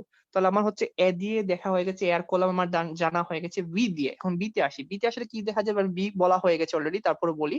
বি হচ্ছে বোনস দেখা। বোনস হচ্ছে আমি একটু আগে বলেছি যে বোনস এন্টিরিয়রলি ৬টা বোনস আছে কিনা সেটা দেখা, গুণা। আর হচ্ছে পোস্টেরিয়রলি 10টা বোনস। আর বোনস এর মধ্যে কোন ধরনের ইরোশন আছে কিনা, কোন ধরনের ফ্র্যাকচার আছে কিনা, কোন ধরনের অনেক পেশেন্টের ফ্র্যাকচার থাকতে পারে। বুড়ো মানুষের দেখা যাবে এক্স-রের মধ্যে যে একটা বোনস ফ্র্যাকচার হয়ে গেছে বা ফেটে গেছে, বা কোন ধরনের রিবস এর মধ্যে নোচিং আছে কিনা। এটা আমরা কোয়ারকশন অফ দ্য এয়ারটার মধ্যে হচ্ছে কিন্তু নোচিং থাকে রিবস। সো এইগুলো আমরা আসলে দেখবো। বা লাংস এর কোন ডিজিজের মেটাস্টেসিস হলে কিন্তু রিব ফ্র্যাকচার হয়ে যায় আর রিবস এ যখন চলে আসে। তো এগুলো আসলে আমরা বি তে খেয়াল করবো। তাহলে আমরা এ শেষ, বি শেষ। এবং সি তে আসলে আমরা কি দেখি? সি তে আমরা যে জিনিসটা দেখি সেটি হচ্ছে কার্ডিয়াক শ্যাডোটা দেখি। এখন কিভাবে কার্ডিয়াক শ্যাডোটা দেখতে হয়? কার্ডিয়াক শ্যাডোটা কিভাবে দেখতে হয়? কার্ডিয়াক শ্যাডোটা খুব বেশি ইম্পর্টেন্ট জানা সবার জন্য। কারণ কার্ডিয়াক শ্যাডোটা আমরা অনেক সময় কি করি, আমরা যে জিনিসটা আসলে জানা উচিত সেই জিনিসটা আসলে জানি না। আমরা কিন্তু কার্ডিয়াক শ্যাডো সম্পর্কে একটু আগে সবকিছু বলে ফেলেছি। তাও একটু সবাইকে ধারণা দিচ্ছি আবার মনে রাখার জন্য। যেমন রাইট সাইডের যে জিনিসটা হয় দেখাই। এই যে হার্টের রাইট সাইডের বর্ডার কিভাবে ফর্ম হয় এটা সবাই আমরা জানি, একটু আগে জেনে গেছি। সুপিরিয়র ভেনা কাভা আর রাইট এট্রিয়াম দিয়ে হচ্ছে রাইট সাইড। আর লেফট সাইডে ফর্ম হয় হচ্ছে গিয়ে লেফট, এটা হচ্ছে left atrial appendages, left ventricle, উপরে হচ্ছে গিয়ে এওরটা, আর হচ্ছে গিয়ে পালমোনারি কনাস। এগুলা দিয়ে হচ্ছে লেফট হার্টের লেফট বর্ডারটা ফর্ম হয়। তো আমার এখন যদি লেফট সাইডে যদি কোনো ধরনের অ্যাবনর্মালিটি দেখি, তাহলে আমরা বুঝবো যে এই সকল স্ট্রাকচারের মধ্যে কোনো ধরনের প্যাথোলজি হয়েছে। তাহলে এখন আমরা এই স্ট্রাকচার গুলা সম্পর্কে বা বর্ডার সম্পর্কে আলহামদুলিল্লাহ একটু ধারণা পেয়ে গেছি। এখন হচ্ছে গিয়ে আর কি দেখতে হবে? বর্ডার জানা হয়ে গেছে, রাইট বর্ডারটা কিরকম ফর্ম হয়, লেফট বর্ডারটা কিরকম ফর্ম হয়। এখন আমাদের যে জিনিসটা জানা হবে সেটা হচ্ছে আপনার কার্ডিয়াক শ্যাডো তা কিভাবে থাকে সেটা আসলে জানা খুব জরুরি। কারণ আমরা অনেক সময় আমরা এক্স-রে তে অহরহ যে জিনিসটা দেখা যায় সেটা হচ্ছে কার্ডিওমেগালি, হার্টটা বড় হয়ে গেছে। এখন কিভাবে চিনবেন যে হার্টটা বড় হয়ে গেছে? সেটা চেনার জন্য সেটা হচ্ছে গিয়ে যে জিনিসটা করতে একদম সহজ একটা হিসাব, সেটা হচ্ছে গিয়ে আপনি আপনার থোরাক্সের ডায়ামিটার যেটা আছে সেটা থেকে হার্টের ডায়ামিটারটা যদি অর্ধেকের চেয়ে কম হয় তাহলে সেটা হচ্ছে গিয়ে নরমাল। অর্ধেকের চেয়ে কম হয় কিভাবে মাপবেন? আপনি প্রথমে মিড লাইন বরাবর একটা টান দিবেন। এখানে আমি কিন্তু অলরেডি আঁকা আছে, তারপর আপনি দেখাচ্ছি। একটা মিড লাইন বরাবর টান দিবেন। তারপর হচ্ছে গিয়ে থোরাক্সের ডায়ামিটার নিবেন। তারপর হচ্ছে হার্টের সবচেয়ে উঁচু জায়গাগুলা সেগুলা টান দিবেন। ২টা দিয়ে টান দিবেন, ২ সাইডে টান দিবেন। নরমালি কিন্তু হার্টটা কি থাকে? লেফট সাইডে 2/3 থাকে আর রাইট সাইডে 1/3 থাকে। নরমালি কিন্তু হার্ট লেফট সাইডে 2/3 থাকে আর রাইট সাইডে হচ্ছে গিয়ে 1/3 থাকে। এই দেখেন রাইট সাইডে কম আছে, লেফট সাইডে বেশি আছে। কোনো হচ্ছে গিয়ে কোনো কন্ডিশনাল মেসোকার্ডিয়াতে হচ্ছে গিয়ে হার্টটা কিন্তু রাইট সাইডে একটু বেশি চলে যায়। এটা কিন্তু একটা ডিজিজ কন্ডিশন, আপনারা সবাই জানেন। এগুলাতে আর না গেলে আমি এক্স-রে যেহেতু পড়তেছি আমি এক্স-রে সম্পর্কে একটু ধারণা দিই যে কার্ডিয়াক শ্যাডোটা কিভাবে চিনবেন। তো নরমালি হচ্ছে গিয়ে আমরা মিড লাইন বরাবর একটা টান দিব। তারপর হচ্ছে গিয়ে আমাদের থোরাক্সের ডায়ামিটারটা আছে সর্বোচ্চ ডায়ামিটার সেটা নিব। নেওয়ার পর হচ্ছে কার্ডিয়াক যে ডায়ামিটার ২ সাইডেই সর্বোচ্চ যে যতটুকু যায় সেই ডায়ামিটারটা নিলাম এবং সেটা যখন দেখব অর্ধেকের চেয়ে কম আছে তখন বলবো হার্টের সাইজটা হচ্ছে নরমাল। এখন বিভিন্ন কারণে কিন্তু আমরা সবাই জানি বিভিন্ন কারণে কিন্তু হার্টের যে সাইজ যেটা আছে সেটা কিন্তু বড় হয়ে যায়। তো এই সম্পর্কে আপনাদের অবশ্যই ধারণা আছে। আমরা জানি যে হার্টের কি কি কারণে কার্ডিওমেগালি হতে পারে। বেশি নরমালি সবসময় যে জিনিসটা হয় পেরিকার্ডিয়াল ইফিউশন, আইসিএম, এইচসিএম এগুলোর কারণে কিন্তু হার্টের সাইজটা বড় যায় বা ভালভুলার কোনো হার্ট ডিজিজ থাকলে কিন্তু হার্টের সাইজটাও বড় হয়ে যায়। তো এই সম্পর্কে আসলে খুব সুন্দর এবং স্পষ্ট ধারণা থাকা খুবই জরুরি। আপনি কিভাবে চিনবেন আবার একটু বলছি যে এই শ্যাডোটা দেখবেন আর হচ্ছে হার্টের শ্যাডোটা দেখবেন, যদি অর্ধেকের চেয়ে কম হয় তাহলে হচ্ছে নরমাল। আর যদি দেখেন অর্ধেকের চেয়ে বেশি হয়ে গেছে, অর্ধেকের চেয়ে কম বলতে এই যে থোরাক্সের ডায়ামিটার থেকে যদি এইটা ডায়ামিটারটা থোরাক্সের ডায়ামিটারের অর্ধেকের চেয়ে বেশি হয়ে গেছে তখন সেটাকে আমরা বলবো কার্ডিওমেগালি। তাহলে সি শেষ। এখন হচ্ছে ডি। ডি তে আসলে কি দেখবেন? ডি তে আমরা যে জিনিসটি দেখি সেটি হচ্ছে, আমি আবার একটা নরমাল এক্স তে চলে যাচ্ছি। এখানে আমরা চলে আসলাম ডি তে।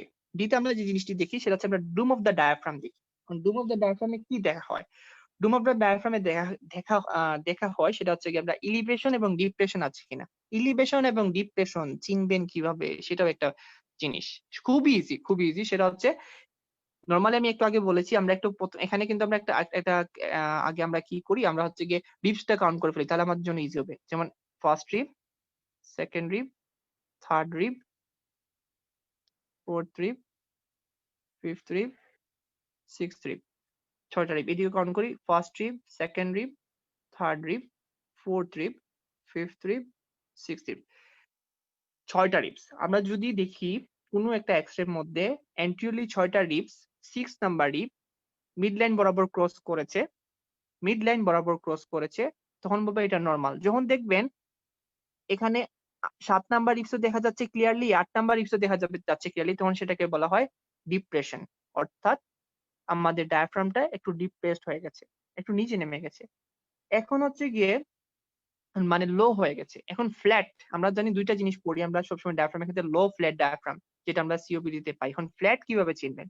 তো আমরা এলিভেশন ডিপ্রেশন কিভাবে চিনবো একটু আগে বলে গেছি যে এটা হচ্ছে গিয়ে এটাকে বলা হয় ডিপ্রেশন। অর্থাৎ যখন 6 নাম্বার রিবস মিড লাইন বরাবর ক্রস করলো এটা ঠিক আছে, যখন দেখবেন 7 নাম্বার রিবসও দেখা যাচ্ছে এন্টিরিয়রলি, 8 নাম্বার রিবসও দেখা যাচ্ছে এন্টিরিয়রলি, তখন কিন্তু সেটা নরমাল না, তখন সেটাকে বলা হয় লো ডায়াফ্রাম। বা এখন ফ্ল্যাট ডায়াফ্রাম কিভাবে চিনবেন?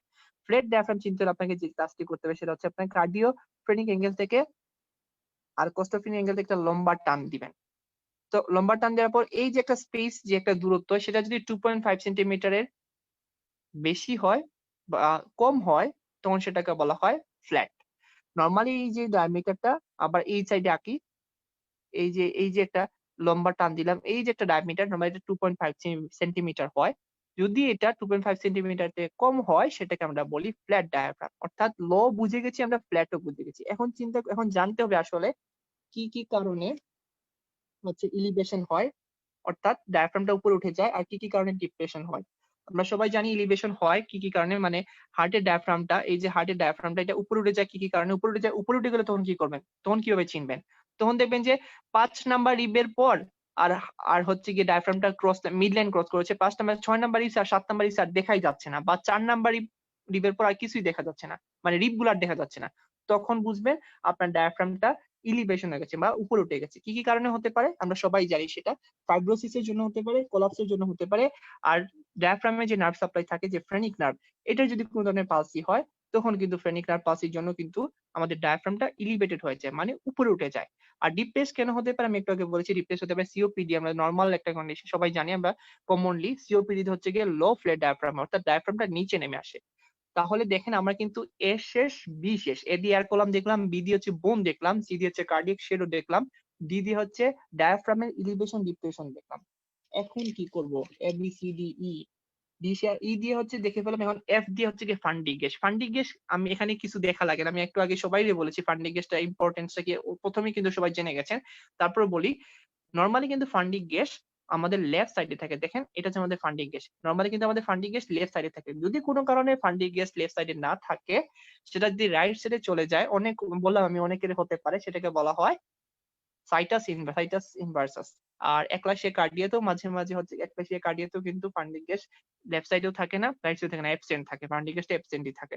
তো এরকম কিছু কিছু ডিজিজ কন্ডিশন আছে, আমরা তখন হচ্ছে ফান্ডিং গ্যাস পাই না, বা ফান্ডিং গ্যাস পেলেও সেটা হচ্ছে গিয়ে যে নরমাল যে পজিশনে থাকে সেটাতে না পেয়ে আমরা রাইট সাইডে পাই। এর জন্য হচ্ছে ফান্ডিং গ্যাস নরমাল পজিশন জানাটা খুব জরুরি, ফান্ডিং গ্যাস নরমাল জায়গায় আছে কিনা। তাহলে এফও আমার জানা হয়ে গেছে। এরপরে যে জিনিসটি জানতে হবে, আদার কোনো গ্যাস শ্যাডো আছে কিনা। আদার গ্যাস শ্যাডো গুলো কিন্তু খুব বেশি ইম্পর্টেন্ট। আদার গ্যাস শ্যাডো বলতে আমাদের লাংস এর মধ্যে কিন্তু কোনো ধরনের, নরমালি লাংস নিজেই হচ্ছে একটা গ্যাস ফিল্ড অর্গান, এখানের মধ্যে যদি আদার কোনো গ্যাস থাকে সেটা কিন্তু ভিজুয়ালাইজ হয়ে যায়, এবং যদি থাকে সেটা কিন্তু একটা প্যাথোলজি। সেটা আমাদের ডায়াগনোসিস করতে হবে রোগীকে, ট্রিটমেন্ট রোগীকে ভালো করার জন্য। আদার গ্যাস কিভাবে চিনবে তার আগে আমরা যাবো, সেটা শেখার আগে আমরা হাইলাম অফ দ্য লাংস দেখবো। কারণ হাইলাম অফ দ্য লাংসটা জানা খুব জরুরি। এর জন্য আমি বললাম, কারণ হাইলাম অফ দ্য লাংস এর মধ্যে অনেক ধরনের প্যাথোলজি হয়। প্রথমে আমি হাইলাম অফ দ্য লাংস যাওয়ার আগে সবার সামনে যে জিনিসটি ক্লিয়ার করতে চাই সেটি হলো, আমরা হাইলাম অফ দ্য লাংস আসলে কিভাবে বুঝবো। হাইলাম অফ দ্য লাংস বলতে আসলে কি, যে বুঝবো না আসলে কি বুঝায়। হাইলাম অফ দ্য লাংস আসলে বলতে আপনারা যদি কেউ কমেন্ট করতেন আরো ভালো হবে, যে হাইলাম অফ দ্য লাংস আপনি কোন কোন স্ট্রাকচার দিয়ে আসলে আমি এই যে জিনিসটা আপনাকে বলতে চাচ্ছি, কোন কোন স্ট্রাকচার দিয়ে আসলে হাইলাম অফ দ্য লাংস তৈরি, কোন কোন স্ট্রাকচার দিয়ে আমার হাইলাম অফ দ্য লাংস তৈরি। আমরা সবাই জানি, আমি আর সময় নষ্ট করছি না, পালমোনারি আর্টারি, পালমোনারি ভেইন আর লিম্ফেটিক্স, যেটা লিম্ফেটিক্স সাধারণত দেখা যায় না, এগুলা দিয়ে হচ্ছে গিয়ে আমার হাইলাম অফ দ্য লাংস তৈরি। আমার হাইলাম অফ দ্য লাংস চিনতে হবে কোনগুলা। আপনি একটু খেয়াল করেন, একটু যদি খেয়াল করেন আপনি শিখে যাবেন ইনশাআল্লাহ। আপনি যে একটু তাকান, দেখেন এই সাইডে, দেখেন এই যে স্ট্রাকচার, সাদা স্ট্রাকচার গুলা, এবং এটা হচ্ছে রাইট সাইডেরটা দেখে নিলাম, এই যে লিখাই আছে রাইট সাইডের উপরে, এটা হচ্ছে আমার লেফট সাইড। এই যে স্ট্রাকচার গুলা, এগুলাকে বলা হয় hilum of the lungs. Hilum of the lungs মানে হচ্ছে কি, আমি বলেছি যে পালমোনারি আর্টারি, পালমোনারি ভেইন এবং লিম্ফেটিক্স দিয়ে হচ্ছে হাইলাম অফ দ্য লাংস গঠিত হয়। আমরা হাইলাম অফ দ্য লাংস চিনবো কেন? কারণ অনেকগুলো, যেমন পালমোনারি হাইপারটেনশন দিয়ে কিন্তু এই যে ভেসেল গুলা, এই যে pulmonary haulm of the lungs, সেটা কিন্তু প্রমিনেন্ট হয়ে যায়, খুব সুন্দরভাবে ভিজুয়ালাইজ হয়ে যায়, এবং সেটা কিন্তু দেখা যায়, খুব স্পষ্টভাবে দেখা যায়। তখন বুঝতে হবে যে এখানে কোনো এক ধরনের প্যাথোলজি আছে। আমি ডিজিজ কন্ডিশনে যখন যাব তখন আপনাদের আরো ক্লিয়ার হয়ে যাবে এই জিনিসগুলা। কিন্তু আগে চিনে রাখেন যে হাইলাম অফ দ্য লাংস কই থাকে। অনেকে কিন্তু হাইলাম অফ দ্য লাংস চিনেন, মানে আসলে যে এটাকে হাইলাম অফ দ্য লাংস বলে সেটা বুঝেন না। তো আমার আবার আপনাদের আবার দেখাচ্ছি আমি হাইলাম অফ দ্য লাংস আসলে কোনগুলোকে বোঝায়। এই যে জালের মতো জায়গাগুলো দেখতেছেন উঠতেছে, এটা হচ্ছে গিয়ে হাইলাম অফ দ্য লাংস। এটা কিন্তু জানা খুব বেশি জরুরি। মানে লাংস এর ব্লাড সাপ্লাই যেগুলো হয়, যেমন পালমোনারি আর্টারি, পালমোনারি ভেইন, লিম্ফেটিক্স, এগুলোর মধ্যে কোন ধরনের প্যাথোলজি থাকলে তখন কিন্তু আমরা এখানে ওইখানের মধ্যে কিন্তু আমরা বিভিন্ন ধরনের সাইন পাবো, বিভিন্ন ধরনের স্ট্রাকচার গুলো অ্যাক্রোবাটিক দেখতে পাবো। আমরা ডিজিজ কন্ডিশনে যখন যাব তখন আরো বেশি ক্লিয়ার হয়ে যাবে। আচ্ছা, এখন আমরা যে জিনিসটা দেখবো সেটা হচ্ছে, আরেকটা জিনিস ক্লিয়ার করি সবাইকে। আপনারা একটু যদি এদিকে তাকান, এখানে একটু দেখেন, হাইলাম অফ দ্য লাংস, রাইট হাইলামটা যেটা আছে, আমি ওই পয়েন্টটা ইউজ করি, যে রাইট হাইলামটা যেটা আছে, আমরা একটু, রাইট হাইলামটা কিন্তু লেফট হাইলাম থেকে একটু নিচে, মানে লেফট হাইলামটা কিন্তু স্লাইটলি উপরে থাকে দেন রাইট হাইলাম। এটা একটু সবাই একটু চিনবেন। নরমালি কিন্তু, আবার বলি, নরমালি লেফট হাইলামটা রাইট হাইলাম থেকে একটু উপরে থাকে। আপনারা যদি একটু ভালো করে তাকান, একটু ভালো করে দেখেন, আপনার আরো আরো ইজি হয়ে যাবে। নরমালি যে রাইট হাইলামটা থাকে, এই যে রাইট হাইলাম, এটা হচ্ছে আমার লেফট হাইলাম। একটু তাকালে দেখা যাবে, একটু ভালো করে তাকালে, যে লেফট হাইলামটা একটু উপরে মনে হচ্ছে রাইট হাইলাম থেকে। তো এই জিনিসটা আমাদের একটু জানার দরকার, কারণ আমরা অনেক সময় যখন ডিজিজ এর মধ্যে যখন লিম্ফোডেনোপ্যাথি পাবো, তখন দেখা যাবে যে লেফট সাইডে একটু উপরে, রাইট সাইডে একটু নিচে। তখন মাথায় প্রশ্ন আসতে পারে যে এরকম কেন হচ্ছে। তো এই কারণে, কারণ হাইলামটা হচ্ছে লেফট হাইলামটা একটু উপরে থাকে নরমালি অ্যানাটমিক্যাল স্ট্রাকচার, আর রাইট হাইলামটা একটু নিচে থাকে। সেই জিনিসটা আমাদের একটু ধারণা থাকলে আমাদের এই প্রবলেমটা আর হবে না। এখন দেখেন এখানে একটা সবুজ তীর চিহ্ন দিয়ে একটা জায়গা দেখাচ্ছে, সেটা কিন্তু একটা অ্যাঙ্গেল। আমি একটু আগে বলেছি সেটাকে বলে অ্যাঙ্গেল অফ ক্যারিনা। আর বিভিন্ন ডিজিজ কন্ডিশনে কিন্তু অ্যাঙ্গেলটা ছোট হয়, বড় হয়, মানে এরকম ছোট হতে পারে, আবার এরকম বড় হতে পারে এই অ্যাঙ্গেলটা। এই যে এখানে সবুজ তীর চিহ্ন দিয়ে দেখাচ্ছে, এটা বলা হয় ক্যারিনা। এটা হচ্ছে গিয়ে ট্রাকিয়ার যে লাস্ট মাথা, যেটা মাথার যে অ্যাঙ্গেল, সেটাকে বলা হয় অ্যাঙ্গেল অফ ক্যারিনা। তো এটা আমাদের জানা খুব বেশি জরুরি। এখন আমাদের একটা জিনিস মাথায় আসে যে আমরা জানি যে আপনি যে আমাকে স্যার ভাইয়া হাইলাম দেখালেন, এটা আসলে কেন দেখান? পালমোনারি ইডিমা যখন হয় তখন হাইলার ভেসেল গুলো প্রমিনেন্ট হয়ে যায়, বাদুড়ের পাখার মতো অপাসিটি পাওয়া যায় দুই সাইডে। যখন পালমোনারি ইডিমা হয় আমাদের ডিজিজ কন্ডিশনে, তখন পালমোনারি ইডিমা হলে এই যে হাইলাম গুলা তখন কি হয়ে যায়, বাদুড়ের পাখার মতো দেখা যায়। এখন যেরকম আছে এরকম না, তখন বাদুড়ের যে পাখাটা আছে সেরকম, মানে সাদা সাদা হয়ে যাবে, প্রমিনেন্ট। আমি দেখাবো, আমার কাছে আছে। বাদুড়ের পাখার মতো হয়ে যাবে, দুই সাইডে হয়ে যাবে, তখন সেটা কিন্তু পালমোনারি ইডিমা বোঝায়। তো এই জন্য আমার হচ্ছে আগে আমার হাইলাম চিনতে হবে, তারপরে না আমার বাদুড়ের পাখা চিনতে হবে। তো নর্মাল হাইলাম থাকে এরকম, আপনার একটু নর্মাল এক্সরেটা একটু দেখেন, এটা কিন্তু একটা নর্মাল এক্সরে। এটা হচ্ছে নর্মাল হাইলাম, এইরকম থাকে, রাইট সাইড একটু মানে নিচে থাকে, লেফট সাইড একটু উপরে থাকে। কারণ কি স্যার? আমরা কারণ হচ্ছে গিয়ে আমাদের হাইলাম যদি চিনি, তাহলে হচ্ছে অনেকগুলো ডিজিজ কন্ডিশন আমরা চিনতে পারবো। যেমন পালমোনারি ইডিমাতে হাইলার ভেসেল গুলা প্রমিনেন্ট হয়ে যায়, বাদুড়ের পাখার মতো অপাসিটি পাওয়া যায় দুই সাইডে, বা যেটাকে বলা হয় হাইলার লিম্ফোডেনোপ্যাথি। আরো অনেক কিছু আমরা দেখবো এখানে, আমাদের সার্কোইডোসিস বা হিস্টোপ্লাজমোসিস, এগুলো ক্ষেত্রে কিন্তু আমরা হচ্ছে গিয়ে হাইলাম গুলা প্রমিনেন্ট হয়, বা পালমোনারি হাইপারটেনশনে কিন্তু হাইলাম গুলা প্রমিনেন্ট পাওয়া যায়। তাহলে আমার হচ্ছে কি হাইলাম জানা শেষ হয়ে গেছে। এখন যে জিনিসটা আমাদের দেখতে হবে, এখন আমার যে জিনিসটা দেখতে হবে সেটি হচ্ছে আমার, এখন আমি একটু একটা কমেন্ট পড়েছি, যেখানে একজন লিখেছেন যে অ্যাবনর্মাল এক্সরেটা দেখালে ভালো হয়। আচ্ছা, অ্যাবনর্মাল এক্সরেটা আপনি যদি নর্মাল চিনতে পারেন, সবসময় মাথায় রাখবেন যে আপনি যখন নর্মাল ভালোভাবে চিনতে পারবেন, আপনি কিন্তু অ্যাবনর্মাল চিনতে একটু অসুবিধা হওয়ার কথা না। হয়তো অ্যাবনর্মাল কোন অ্যাবনর্মালটা হয়েছে সেটা সমস্যা হবে, বাট এটা যে অ্যাবনর্মাল সেটা আপনার বুঝতে সমস্যা হবে না। আপনি যদি নর্মালি একটা স্ট্রাকচার, যে এখানে নর্মাল সব, এখানে হাইলাম থাকে, এখানে ট্রাকিয়া থাকে, এখানে ডোম অফ দ্য ডায়াফ্রাম থাকে, ডায়াফ্রাম রাইট সাইডে একটু উপরে থাকে, লেফট সাইডে একটু নিচে থাকে, এগুলো সম্বন্ধে যখন ধারণা হয়ে যাবে, তখন কিন্তু আপনি অ্যাবনর্মাল দেখলেই বুঝতে পারবেন যে ভাই এটা অ্যাবনর্মাল। কারণ অ্যাবনর্মাল কোনটা হয়েছে সেটা হচ্ছে পরবর্তী বিষয়, সেটা আরো ইজি ভাবে জানা যাবে ইনশাআল্লাহ। কিন্তু আগে হচ্ছে আমাদের নর্মালটা ভালোভাবে চিনে ফেলি, তারপর হচ্ছে আমরা অ্যাবনর্মালটা ইনশাআল্লাহ শিখে যাব। এখন আমি এ বি সি ডি আমরা এইচ পর্যন্ত চলে এসেছি, ফান্ডিং এর শেষ, এইচ ও শেষ। এখন কে দিয়ে আসলে কি বোঝায়? কে দিয়ে আসলে হচ্ছে কার্লিস লাইন। কার্লিস লাইনটা আসলে নরমালি দেখা হয় হচ্ছে গিয়ে সিওপিডি তে, যেটা আমরা জানি কার্লিসের 3টা লাইন আছে। কার্লিস একজন বিজ্ঞানী ছিলেন, উনি যে উনি হার্টের চেস্ট এক্স এর মধ্যে কয়েকটা লাইন দেখেছিলেন ডিজিজ কন্ডিশনে যেগুলো ডেভেলপ করে, যার জন্য এগুলো লাইনের নাম দিয়েছিলেন কার্লিস লাইন। এবং এটার আসলে 3টা লাইন আছে, কার্লিস লাইন এ, কার্লিস লাইন বি এবং কার্লিস লাইন সি। নরমালি এ এবং সি ইজিলি দেখা যায় না এত বেশি এক্স এর মধ্যে, বাট বি লাইন যেটা, সেটা কিন্তু খুব সুন্দরভাবে দেখা যায় এবং সেটা কিন্তু সিওপিডি তে খুব ভালোভাবে দেখা যায় এবং একদম নিচে থাকে। এখন কার্লিস লাইন কিভাবে দেখবেন বা কিভাবে চিনবেন? আমি এক্স এর মধ্যে কার্লিস লাইনটা আছে কিনা একটু দেখি, আমি থাকলে আমি আপনাকে দেখাচ্ছি। আমি একটু জুম করতেছি। এখন জুম করে আমি জাস্ট এখানে কিভাবে থাকে লাইনটা একটু দেখাচ্ছি। আপনি একটু তাকান এখানে, আমি আমি যেখানে মধ্যে কার্সারটা এখান দিয়ে একটা আমি লাইন টানবো, যে কার্লিস লাইনটা বি লাইনটা নরমালি এরকম হরিজন্টালি এরকম থাকে। তো এখানের মধ্যে এক্স এর মধ্যে নাই, আমি একটা এক্স এর সামনে আছে, যেটা থাকবে সামনে ইনশাল্লাহ আমি দেখাবো। আচ্ছা, এখন আমার কার্লিস লাইনটা শেষ, আমি কার্লিস লাইনটা দেখাবো সামনে ইনশাল্লাহ। এল, এখন কে এর পরে হচ্ছে আমার এল। এল কি? এল হচ্ছে sir loop of the lungs.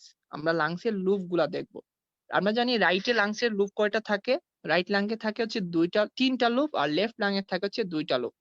Mainly হচ্ছে ল্যাটারাল ভিউতে এই লুপ গুলা ভালোভাবে বোঝা যায়। তারপরে হচ্ছে আমরা যে লুপ গুলা বোঝার জন্য আমরা যে একটা সাইন ইউজ করি, সেটা হচ্ছে সিলহুটি সাইন। এই সিলহুটি সাইন দিয়ে আসলে আমরা বুঝি আসলে লাংসের কোন লুপটা প্যাথোলজি হয়েছে বা কোন লুপটায় ডিজিজ হয়েছে। সেটা কিভাবে বুঝবো এখন দেখেন। যখন আপনি রাইট লাংসের রাইট লাংসে যখন দেখবেন, আপনি যখন হার্টের রাইট বর্ডারটা কোনো কারণে দেখা যাচ্ছে না, তখন বুঝতে হবে, বা রাইট বর্ডারে কোন ধরনের প্যাথোলজি আছে, তখন বুঝতে হবে এটা হচ্ছে গিয়ে মিডিল লুপ। আবার বলি, আপনি লুপ আইডেন্টিফিকেশন করবেন কিভাবে? একটা সাইনের নাম বলেছি, সিলুটি সাইন। এটা দিয়ে আপনি কি করবেন? এটা দিয়ে আপনি হচ্ছে গিয়ে লুপ আইডেন্টিফিকেশন করতে পারেন। কিভাবে আইডেন্টিফিকেশন করবেন? যখন রাইট বর্ডারটা পুরোপুরি অবলিটারেটেড হয়ে যায়, সেটা ইন্ডিকেট করে রাইট লাংসের মিডিল লুপে কোন ধরনের প্যাথোলজি আছে। যখন রাইট লাংসের যে নিচে ডায়াফ্রাম থাকে, সেটা যখন অবলিটারেটেড হয়ে যায়, তখন সেটা ইন্ডিকেট করে রাইট লাংসের লোয়ার লুপে কোন ধরনের প্যাথোলজি আছে। আর যখন উপরের সাইডে কোন ধরনের, এটা ইজি ভাবে বোঝা যায়, উপরের সাইডে যখন কোন ধরনের অপাসিটি থাকে, আনইউজুয়াল অপাসিটি গুলো থাকে, তখন বুঝতে এটা তো ইজি ভাবে বোঝা যাবে যে এটা আপার লুপকে ইনভলভমেন্ট করেছে। তাহলে আমরা লুপ গুলা বুঝে ফেলেছি। আবার বলি লুপ কিভাবে চিনেছি।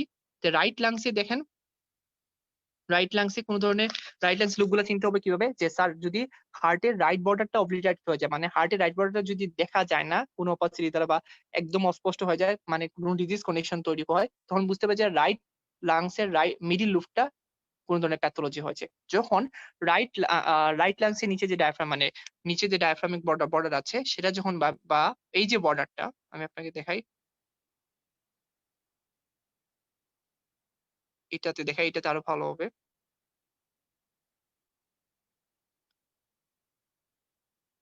এই যে বর্ডারটা, যখন এই যে ডায়াফ্রামের এই যে বর্ডারটা, এটা যখন অবলিটারেটিভ, এটা এখন যখন স্পষ্ট দেখা যাচ্ছে, বা কোনো ডিজিজ কন্ডিশনে মাঝে মাঝে এটা দেখা যায় না, তখন বুঝতে হবে এটা রাইট লাংসের লোয়ার লুপ স্যার মানে ইনভলভমেন্ট হয়ে গেছে। আর আপার লুপ হচ্ছে গিয়ে উপরে যদি কোনো ধরনের অপাসিটি থাকে, উপরের বর্ডারটা যখন, উপরের বর্ডারটা ইজি ভাবে বোঝা যাচ্ছে, যখন এটা যখন কোনো ধরনের দেখা যাবে না, তখন বুঝতে হবে যে আপার লুপে কোনো ধরনের প্যাথোলজি আছে। সেম লেফট সাইডের ক্ষেত্রে যখন লেফট বর্ডারটা অবলিটারেটেড হয়ে যাবে, তখন বুঝতে হবে এটা লেফট মানে লাংসের লেফট লাংসের 2টা লুপ থাকে, আপার লুপ আর লোয়ার লুপ, সেটা হচ্ছে আপার লুপকে ইনভলভমেন্ট করেছে। আর যখন দেখবেন লেফট সাইডের ডায়াফ্রামেটিক বর্ডারটা অবলিটারেটেড হয়ে গেছে, তখন বুঝতে হবে সেটা লোয়ার লুপকে ইনভলভ করেছে। তাহলে আমার লুপ জানা শেষ হয়ে গেছে, কে শেষ, এল শেষ। এখন যে জিনিসটা হবে সেটা হচ্ছে কি, আমার মিডিস্টেনিয়াম আছে কিনা। মিডিস্টেনিয়াম বর্ডারটা আসলে এরকম দেখা যায় যে মিডিস্টেনিয়ামের বর্ডারটা, এই যে এটা যে সুপিরিয়র মিডিস্টেনিয়াম, এই যে হার্টটা থাকে হচ্ছে মিডল মিডিস্টেনিয়াম মধ্যে। আমরা এই মিডিস্টেনিয়াম গুলো আসলে নরমালি এত বেশি কোনো ডিজিজ কন্ডিশনে মাঝে মাঝে, যেমন একলাশিয়া কার্ডিয়াতে সুপিরিয়র মিডিস্টেনিয়ামটা এনলার্জমেন্ট হয়ে যায়, বা ওই যে হার্টের যে ডায়াফ্রামটা সেটা বড় হয়ে যায় কার্ডিওমেগালিতে, এটা এরকম দেখা হয়। এরপর হচ্ছে কি ও যেটা বললাম আমি, সেটা হচ্ছে কি অপাসিটি। ওই যে অপাসিটি আসলে কি কি অপাসিটি আছে, সেটা আমি কিন্তু একদম ফার্স্টে আমি কিন্তু উল্লেখ করেছি। দেখেন, হোয়াইট লেশন, ব্ল্যাক লেশন আর মিক্সড লেশন, মানে এগুলো আমরা পড়বো। এখন আমি কিছু অপাসিটি আপনাদেরকে একটু দেখাবো, যে অপাসিটি আপনারা যদি চিনে ফেলেন, আপনি কোনো এক্স রে আপনার সামনে আসলে আপনি আর ভুল হবেন মানে ভুল করবেন না। এই অপাসিটিটা অ্যাজ ইউজুয়াল সব সময় এই যে অপাসিটি গুলো আমি দেখাবো এখন সব সময় এক্স এর মধ্যে পাওয়া যায়। এখন কি অপাসিটি আছে? একটা হচ্ছে কনসোলিডেশন, দুই নাম্বার হচ্ছে nodular, ring shadow, cavitary lesion, reticular shadow আর হচ্ছে ফ্লুইড। এইগুলো হচ্ছে সবগুলো হচ্ছে সাদা। এগুলো এখানে আমরা যে অপাসিটির নামগুলো বলেছি, অপাসিটি বা অপেক যে জিনিসগুলোর নাম বলেছি সেগুলো হচ্ছে এখন যা বলেছি সেগুলো হচ্ছে সাদা আমরা লেশন পাবো বা সাদা অপাসিটি সাদা শ্যাডো পাবো। ব্ল্যাক শ্যাডো কি পাবো এক্স এর মধ্যে? ব্ল্যাক শ্যাডো পাবো হচ্ছে গিয়ে নিউমোথোরাক্সে পাবো আর হচ্ছে ভুলাতে পাবো। আমি একটু পরে দেখাচ্ছি আসলে ব্ল্যাক শ্যাডো গুলা কি কি। কারণ প্রত্যেকটা শ্যাডো গুলো আমি আপনাকে এক্স রে তে যদি দেখাতে পারি সেটা আপনি যদি চিনে ফেলেন তাহলে আপনাকে আর কখনো ভুল হবে না। এখন আমি এই এক্স রে গুলা দেখানোর আগে আমি একটা জিনিস আপনাদের সামনে দেখাতে চাই, সেটি হচ্ছে আমরা যখন এক্স রে পড়ি বা যেকোনো কোনো কিছু পড়ি আসলে ওই জিনিসটা প্রথম কে আবিষ্কার করেছে সেই জিনিসটা জানা কিন্তু খুব আমার কাছে মনে হয় খুব ভালো। আপনি যখন এরকম জানবেন আপনার ইন্টারেস্টটা কিন্তু জাগবে। আপনি জানেন কিনা এটা কিন্তু আমাদের ফার্স্ট এক্স রে পিকচার। যে বিজ্ঞানী এক্স রে আবিষ্কার করেছিল উনি তখন কিন্তু ওনার নিজের হাতের এক্স রে করেছিলেন এবং এটা হচ্ছে এটা first X ray picture of hand. এবং এটা হচ্ছে আমাদের এইরকম ফার্স্টে এক্সরেটা দেখা যেত এবং এটা আস্তে আস্তে ধীরে ধীরে মডিফিকেশন হয়ে এখন আমরা বর্তমানে যে ফিল্মটা দেখি এটা হচ্ছে গিয়ে পরবর্তী রূপ। আচ্ছা, এখন হচ্ছে কি আমি আপনাকে বলেছি যে আমি কিছু আপনাদেরকে অপাসিটি গুলা দেখাবো। প্রথমে বলেছিলাম নডিউলার শ্যাডো। নডিউলার শ্যাডো কিভাবে চিনবেন? আপনি দেখেন এখানে বক্স এখানে তীর চিহ্ন করে নডিউল মানে গোল ছোট বলের মতো জায়গাগুলা আইডেন্টিফিকেশন করে দেয়া আছে যেগুলাকে বলা হয় নডিউলার শ্যাডো। আপনি নডিউলার শ্যাডো যদি চিনতে পারেন এই যে এখানে যেরকম দেয়া আছে তাহলে কিন্তু আপনার কোনো ধরনের ভুল হবে না। তো নডিউলার শ্যাডো আমাকে একটু চিনতে হবে। আমি আপনাকে আবার দেখাই। এগুলো হচ্ছে আমি একটু কার্সার দিয়ে দেখাই তাহলে হচ্ছে আরো ইজি হয়ে যাবে। এই যে গোল জায়গাটা এই যে গোল শ্যাডো এটাকে বলা হয় নডিউলার শ্যাডো। এই যে গোল সেটা হচ্ছে নডিউলার। এই যে ছোট্ট একটা গোল এই সাইডে আমার রাইট এক্স এর ক্ষেত্রে এটা হচ্ছে নডিউলার শ্যাডো। তার মানে নডিউলার শ্যাডো যেটা আছে সেটা যদি আমার চিনা হয়ে যায় এরপরে যে শ্যাডোটা আছে সেটা হচ্ছে আমার রিং শ্যাডো।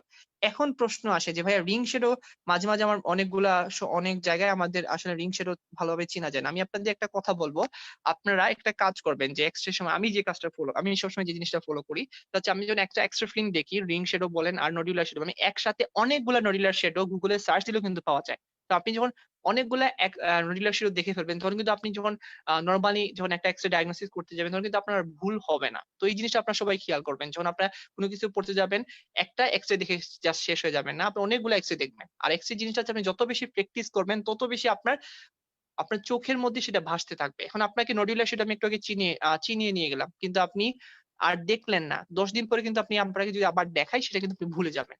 তো এক্সারসাইজ হচ্ছে রেগুলার প্র্যাকটিসে রাখতে হবে। এক্স-রে, ইসিজি গুলো, এমআরআই, সিটি স্ক্যান এগুলো সবসময় প্র্যাকটিস করতে হয়।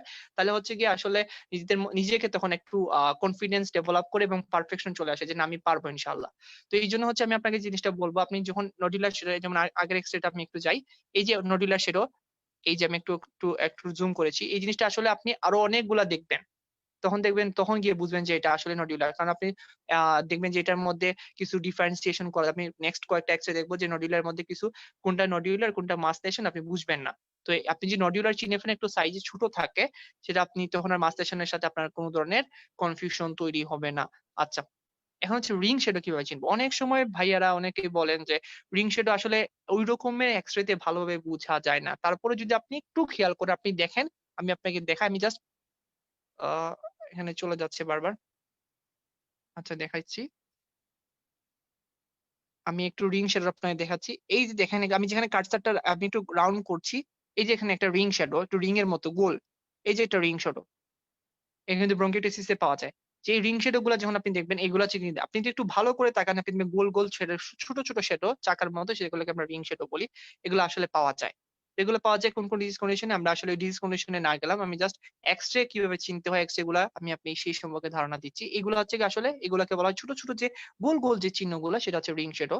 সেটা এই যে আপনি এই নিচের মধ্যে তারা খুব সুন্দর করে দেখিয়েছে। একটু দেখাই আমরা নিচে একটু দেখলে আপনি আরো ভালো বুঝবেন। এই যে জায়গাগুলা দেখেন রিং গোল ছোট গোল মনে হচ্ছে এটাকে বলা হয় রিং শ্যাডো বা এই যে গোল ছোট গোল এখানে দেখলেই বোঝা যাচ্ছে এগুলাকে বলা হয় রিং শ্যাডো। আপনি যখন অনেকগুলো আমি আবারও বলছি আপনাকে আপনি যখন অনেকগুলো রিং শ্যাডো দেখে ফেলবেন আপনার তখন কিন্তু আর রিং শ্যাডো ভুল হবে না।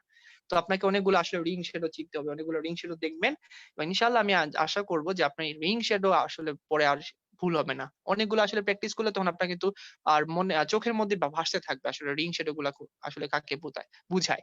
এখন হচ্ছে ক্যাভিটারি লেশন। ক্যাভিটারি লেশন গুলো আসলে কিরকম থাকে? ক্যাভিটারি লেশনের মধ্যে চিনার উপায় হচ্ছে ফ্লুইডও থাকবে, তার মধ্যে বাতাসও থাকবে। কিভাবে? আপনি একটু দেখেন। এখানের মধ্যে দেখেন, এখানে ফ্লুইড সাদাটা হচ্ছে আমি একটু আগে বলেছি সাদা মানে হচ্ছে কি? ফ্লুইড মানে পানি। আর কালো মানে হচ্ছে বাতাস। দেখেন এই জায়গার মধ্যে এটা হচ্ছে সাদা, উপরের দিকে কিন্তু বাতাস আছে। তাহলে এইরকম কোন ধরনের লেশন এইরকম যদি আমরা কোন ধরনের ফাইন্ডিং পাই, আমরা সেটাকে বলবো সেটা কি? সেটা হচ্ছে একটা কেভিটরি লেশন। আমরা যদি ওই আরেকটা এক্স-রে আছে তার সাইডে ওইদিকে একটু তাকাই, এখানের মধ্যে খুব ভালো করে বুঝতে যাচ্ছে। এখানে লিখাই আছে যে বাইলেটারাল মাল্টিপল থিন ওয়াল ক্যাভিটি। এখানে এটা কিন্তু ঠিক। কারণ কি ঠিক কেন? দেখেন এখানের মধ্যে যে ফ্লুইড লেভেলটা আছে সেটা কিন্তু মোটা। বুঝাই যাচ্ছে যে ঠিক এবং মোটা শ্যাডো দেখা যাচ্ছে। কিন্তু এইদিকে আসেন দেখেন এখানের মধ্যে ফ্লুইডটা এই যে চারদিকে যে সাদা যেটা রাউন্ড করে আছে সেটা কিন্তু ফ্লুইড লেভেল। সেটা কি? একটু থিন পাতলা এবং ভিতরে কিন্তু বাতাস আছে। এটা হচ্ছে কি বাইলেটার মাল্টিপল কেন অনেকগুলা শ্যাডো আছে দেখেন আপনি। ১, ২, ৩ অনেকগুলা শ্যাডো আছে। এজন্য হচ্ছে এটাকে কি বলা হয়? বাইলেটারাল মাল্টিপল থিন ওয়াল ক্যাভিটরি লেশন। এটা বিভিন্ন ধরনের মেটাস্টেসিস কন্ডিশনে পাওয়া যায়। যেমন এটা হচ্ছে মেটাস্টেসিস ফ্রম ক্যান্সার লিখাই আছে, ক্যান্সার ফ্রম দ্য সার্ভিক্স থেকে, কিন্তু বুকের মধ্যে প্যাথোলজি পাওয়া যাচ্ছে। তো এই জিনিসটা আমাদের আসলে চিনতে হবে। আপনারা আবারও বলছি আপনাদের যে ক্যাভিটারি লেশন আমি একটা সেটা দেখিয়েছি। আপনি জাস্ট একটা লেশন দেখিয়েছি। আপনি একটা দেখলেই হবে না। আপনাকে অনেকগুলো ক্যাভিটারি লেশন দেখতে হবে। আপনাকে চিনতে হবে আসলে এটাকে ক্যাভিটারি লেশন বলে। আসলে এটা মুখে বলা থেকে আসলে এক্স-রে তে দেখানো সেটা হচ্ছে গিয়ে সবচেয়ে বড় ইম্পোর্টেন্ট। আপনি যখন এক্স-রে তে অনেকগুলো এক্স-রে তে আপনি দেখতে পাবেন হ্যাঁ এটাকে ক্যাভিটারি লেশন বলে, তখন কিন্তু আপনার আর ভুল হবে না।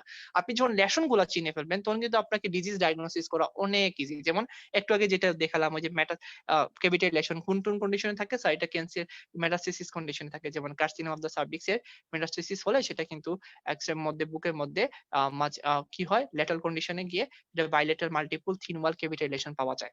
আচ্ছা, এরপরে যে জিনিসটা আমরা দেখব সেটি হচ্ছে মিলিয়ারি শ্যাডো। আমরা জানি টিউবারকুলোসিস এর মধ্যে টিবির মধ্যে আমরা একটা মিলিয়ারি টিবি আছে। সেটা আমরা মিলিয়ারি টিবি যখন কারো হয় তখন যদি আমরা এক্স-রে করি তখন কিন্তু এই ধরনের শ্যাডো পাই। এখন এটা কিভাবে বুঝবেন এটা যে মিলিয়ারি? আপনি একটু তাকান তো এখানে মিলেট দানা বা সরিষার দানার মতো ছোট দানা মনে হচ্ছে, যেটাকে আমরা বলি মিলিয়ারি শ্যাডো বা মিলেট, নরমালি বলা হয় মিলেট শ্যাডোর মধ্যে পাওয়া যায় ছোট সরিষার দানার মতো। যেখানে আপনি এদিকে তাকালে একটু ভালো করে তাকালে সেটা আপনার কাছে ক্লিয়ার হয়ে যাবে। এই যে ছোট মনে হচ্ছে দানা সেটাকে বলা হয় মিলিয়ারি শ্যাডো। তো এই যে আমরা কোন কন্ডিশনে পাই আমি একটু আগে বলে দিয়েছি আপনাদের যে মিলিয়ারি টিউবারকুলোসিস এ কিন্তু মিলিয়েট শ্যাডো পাওয়া যায়। এটা হচ্ছে মিলিয়ারি শ্যাডো।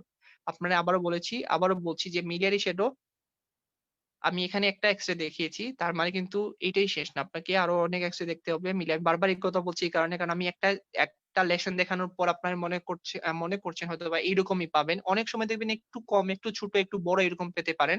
এজন্য ঘাবড়ানো যাবে না। আপনি অনেকগুলা যখন দেখে ফেলবেন, যেমন মিলিয়ারি শ্যাডো লিখে আপনি যদি সার্চ দেন অনেকগুলা এক্স-রে চলে আসবে। এবং অনেকগুলার দেখবেন একটু হলে একটু ডিফারেন্ট থাকবে। কিন্তু আপনি যদি একটু ভালো করে তাকান আপনি দেখবেন সবগুলোর মধ্যে কিন্তু একটা কমন মিল থাকবে। এবং এটা যখন আপনি ধরে ফেলতে পারবেন তখন কিন্তু আপনার কোন লেশন আপনার হাত থেকে স্কিপ হবে না ইনশাআল্লাহ। তো এটাকে বলা হয় মিলিয়ারি শ্যাডো। মিলিয়ারি শ্যাডো মানে কি? স্যার সরিষার দানা ছোট। এটা বুকের মধ্যে এক্স-রে করলে যার মিলিয়ারি টিবি হয় তার এই রকমের ফাইন্ডিং পাওয়া যায়। এখন আমি যে জিনিসটা দেখাবো সেটা হচ্ছে রেটিকুলার শ্যাডো। সেটা কিন্তু মাকড়সার জালের মতো রেটিকুলার শ্যাডো। রেটিকুলার শ্যাডো আমরা কিন্তু বিভিন্ন ধরনের কন্ডিশনে পাই। কি কন্ডিশনে পাই আপনারা সবাই জানেন। আমি এখানে আরো না গেলাম। Reticular condition. এখন দেখেন রেটিকুলার কন্ডিশন কিভাবে চিনবেন? এখানে ২ টা জিনিস লিখা আছে সেটা হচ্ছে ফাইন রেটিকুলার প্যাটার্ন আছে course reticular pattern. Fine reticular pattern হচ্ছে আপনি এগুলা আসলে আমরা নাই গেলাম এইদিকে। একদম ইজি ভাবে যদি আপনি চিন্তা করেন মাকড়সার জালটা যদি আপনার মাথায় চলে আসে যে মাকড়সার জাল কিরকম থাকে, এই যে এইদিকে তাকান তখন কিন্তু আপনি বুঝতে পারবেন আসলে এটা কিভাবে চিনা যায়। যেমন মাকড়সার জালের মতো কিন্তু মনে হচ্ছে। আপনি যদি এদিকে তাকান তাহলে দেখেন এখানে কিন্তু মাকড়সার জালের মতোই মনে হচ্ছে এই পুরাটা।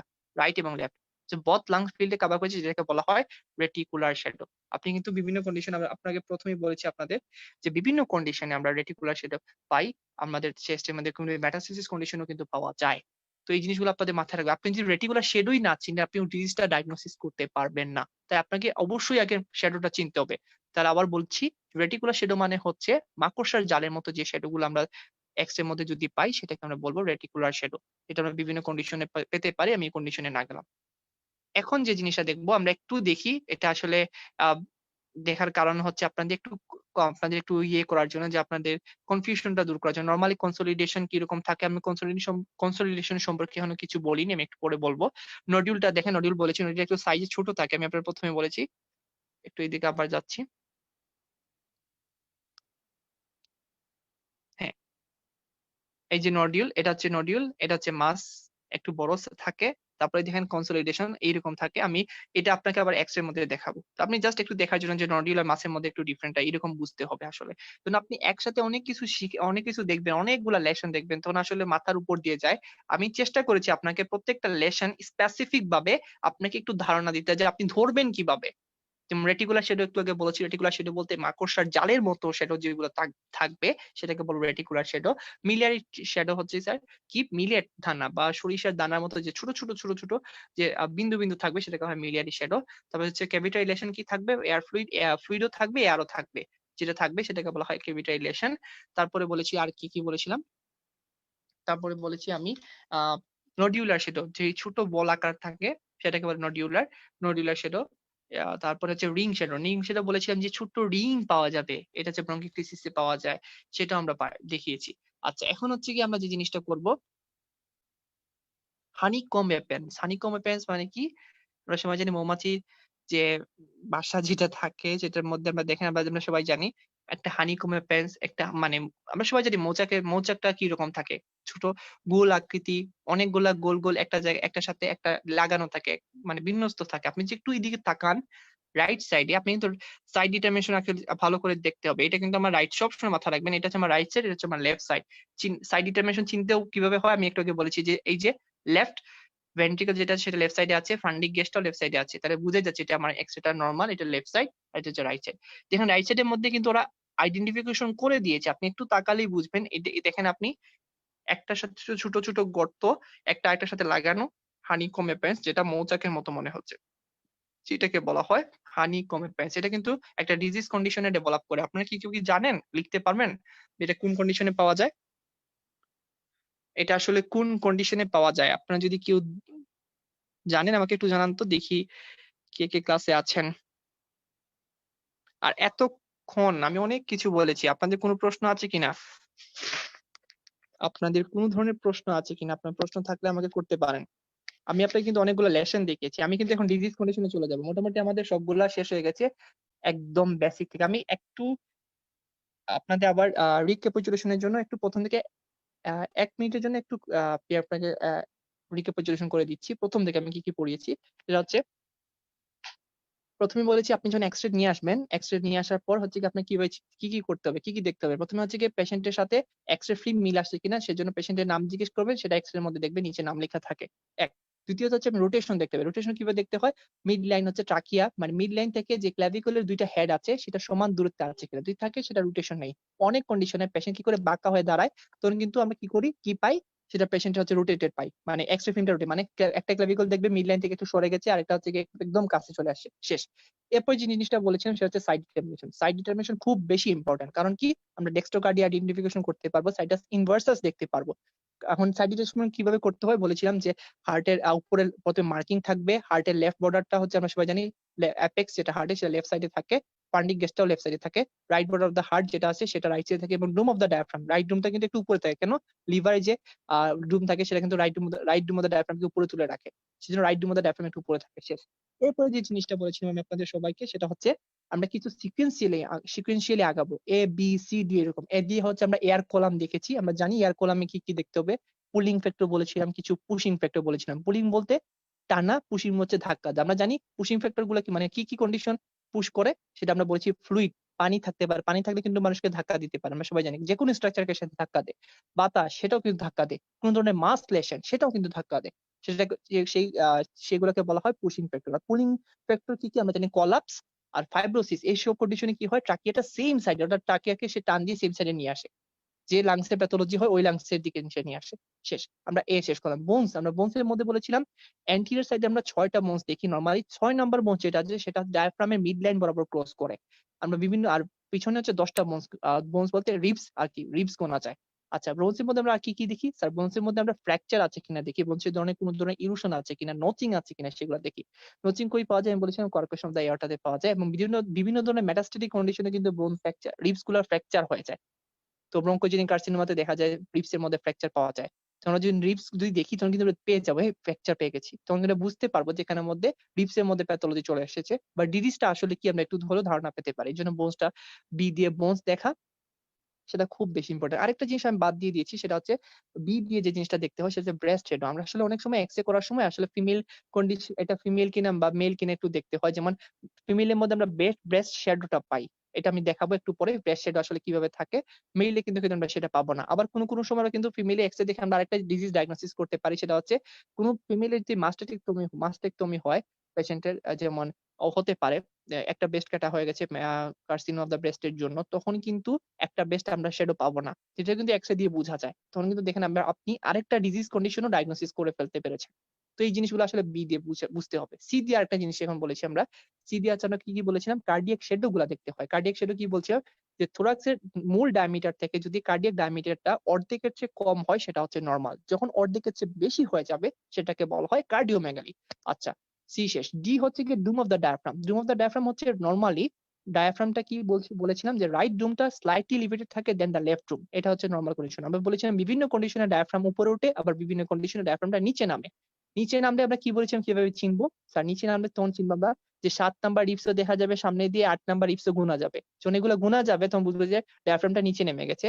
সেটাকে বলা হয় লো ডায়াফ্রাম। আর ফ্ল্যাট বলেছিলাম কিভাবে চিনবো? ফ্ল্যাট হচ্ছে বলেছিলাম যে ওই যে অ্যাঙ্গেল থেকে, আমি একটু আবার দেখাই, এখানে দেখাই তাহলে আরো ইজি হবে। এই যে ২ টা অ্যাঙ্গেল আছে, এখান থেকে আমি একটা লম্বা টান দিব। আমি একটু এটা হয়নি।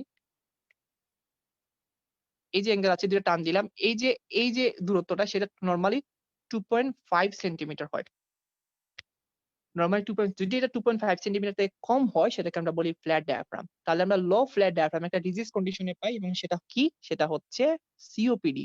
আচ্ছা, আমরা ডিও শেষ করলাম। তারপরে হচ্ছে ইও শেষ করছি। ই হচ্ছে এলিভেশন ডিপ্রেশন ওইটাই। এফ হচ্ছে গিয়ে ফান্ডিক গ্যাস। আমরা বলেছিলাম সবসময় যে ফান্ডিক গ্যাসটা খুব বেশি ইম্পোর্টেন্ট জানা। অনেকগুলা ডিজিজ কন্ডিশন আছে যেগুলা হচ্ছে গিয়ে ফান্ডিক গ্যাসটা পাওয়া যায় না। তো আমি একটা ফান্ডিক গ্যাস দেখাই ফান্ডিক গ্যাস আসলে কিভাবে থাকে। অনেকে ফান্ডিক গ্যাস চিনেন আমি জানি। তারপর আমি একটু দেখাচ্ছি।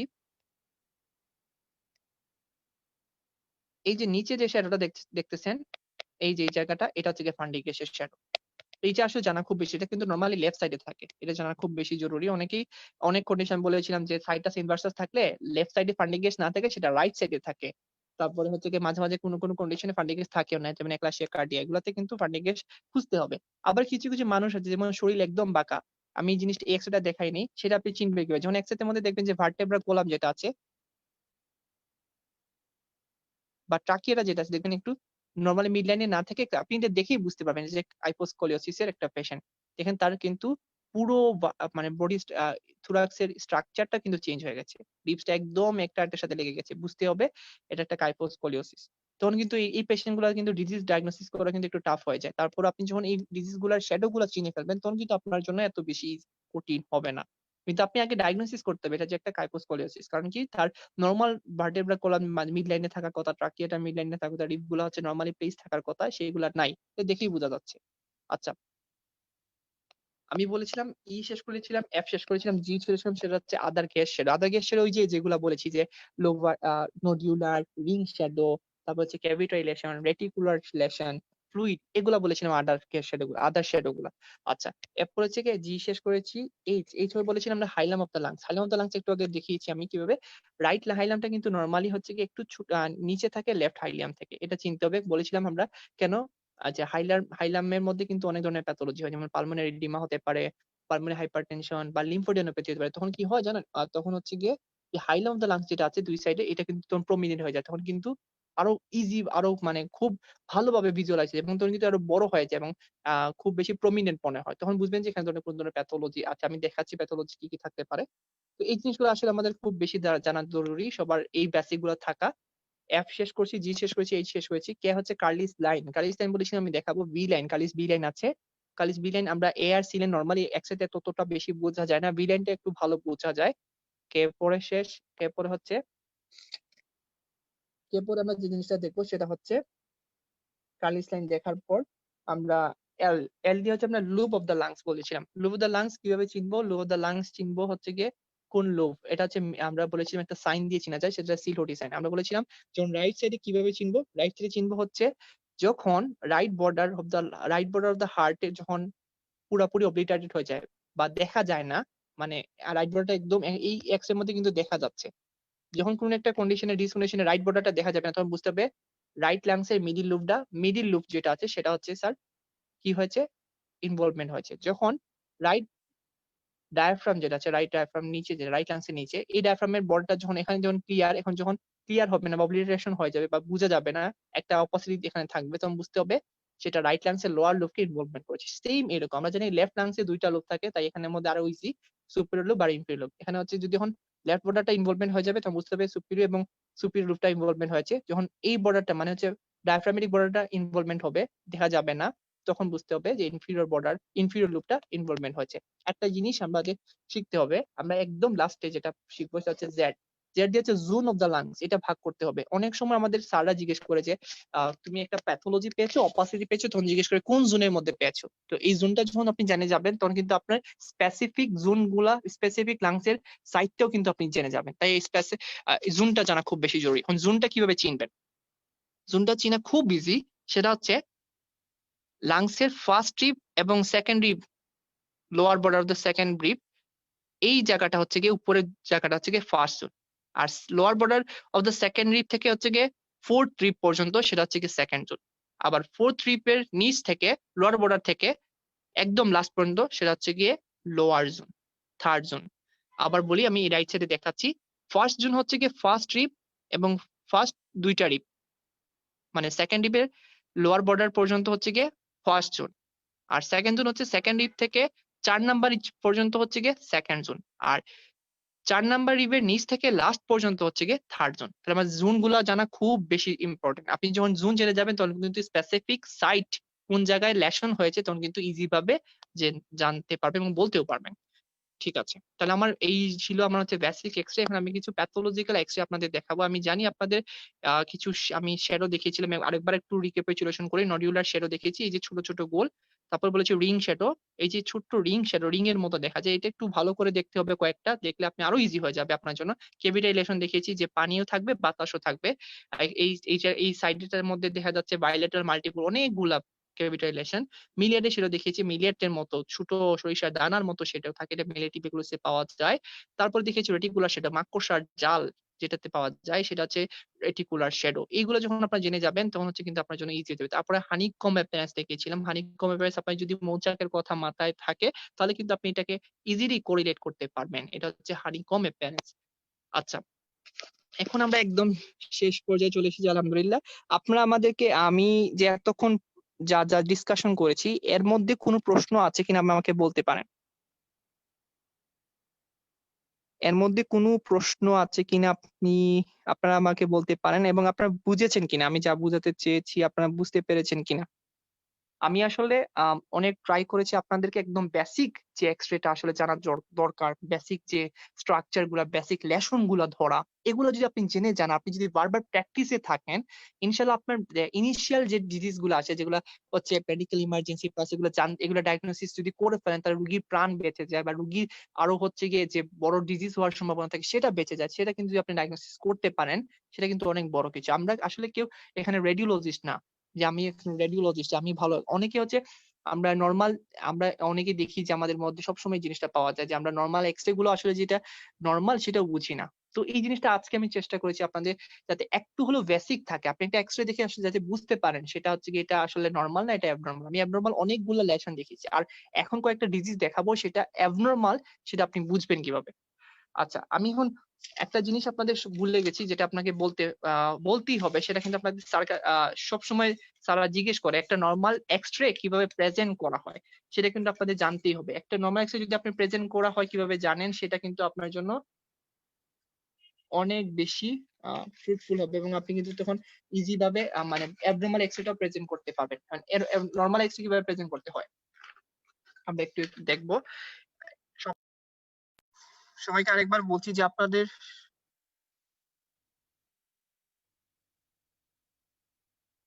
আচ্ছা আমি একটু কমেন্ট দেখতে চাচ্ছি সেটা হচ্ছে গিয়ে অনেকেই কমেন্ট করেছে যে দেখা যাচ্ছে। আচ্ছা আপনাদের কিন্তু একটা জিনিস মাথায় রাখবেন। এখানে আমি যে ক্লাসগুলা নিচ্ছি সেটা কিন্তু আমি ফুল এক্স-রে ক্লাস কখনোই একদিনে নেওয়া সম্ভব না। আজকে কিন্তু ডেমো ক্লাস। আমরা কিন্তু এই ক্লাসগুলা কিন্তু আমরা নিবো। আমরা হচ্ছে গিয়ে অ্যাক্সেস মেম্বারশিপ যারা নিয়েছে অলরেডি অনেকে নিয়েছেন। আপনারা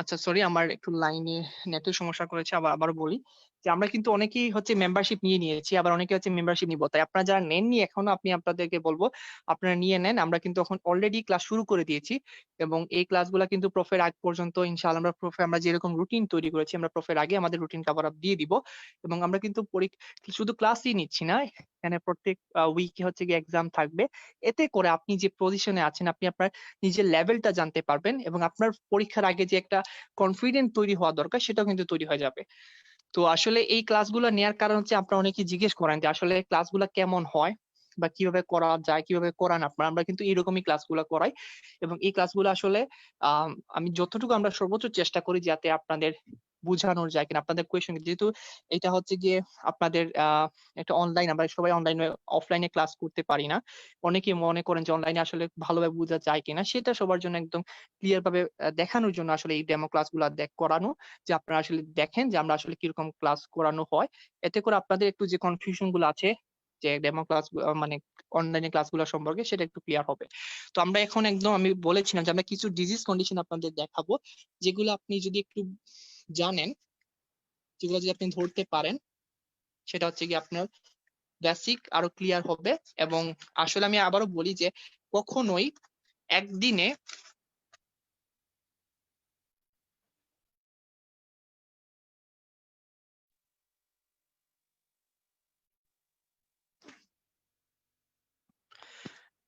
আচ্ছা এখন একটা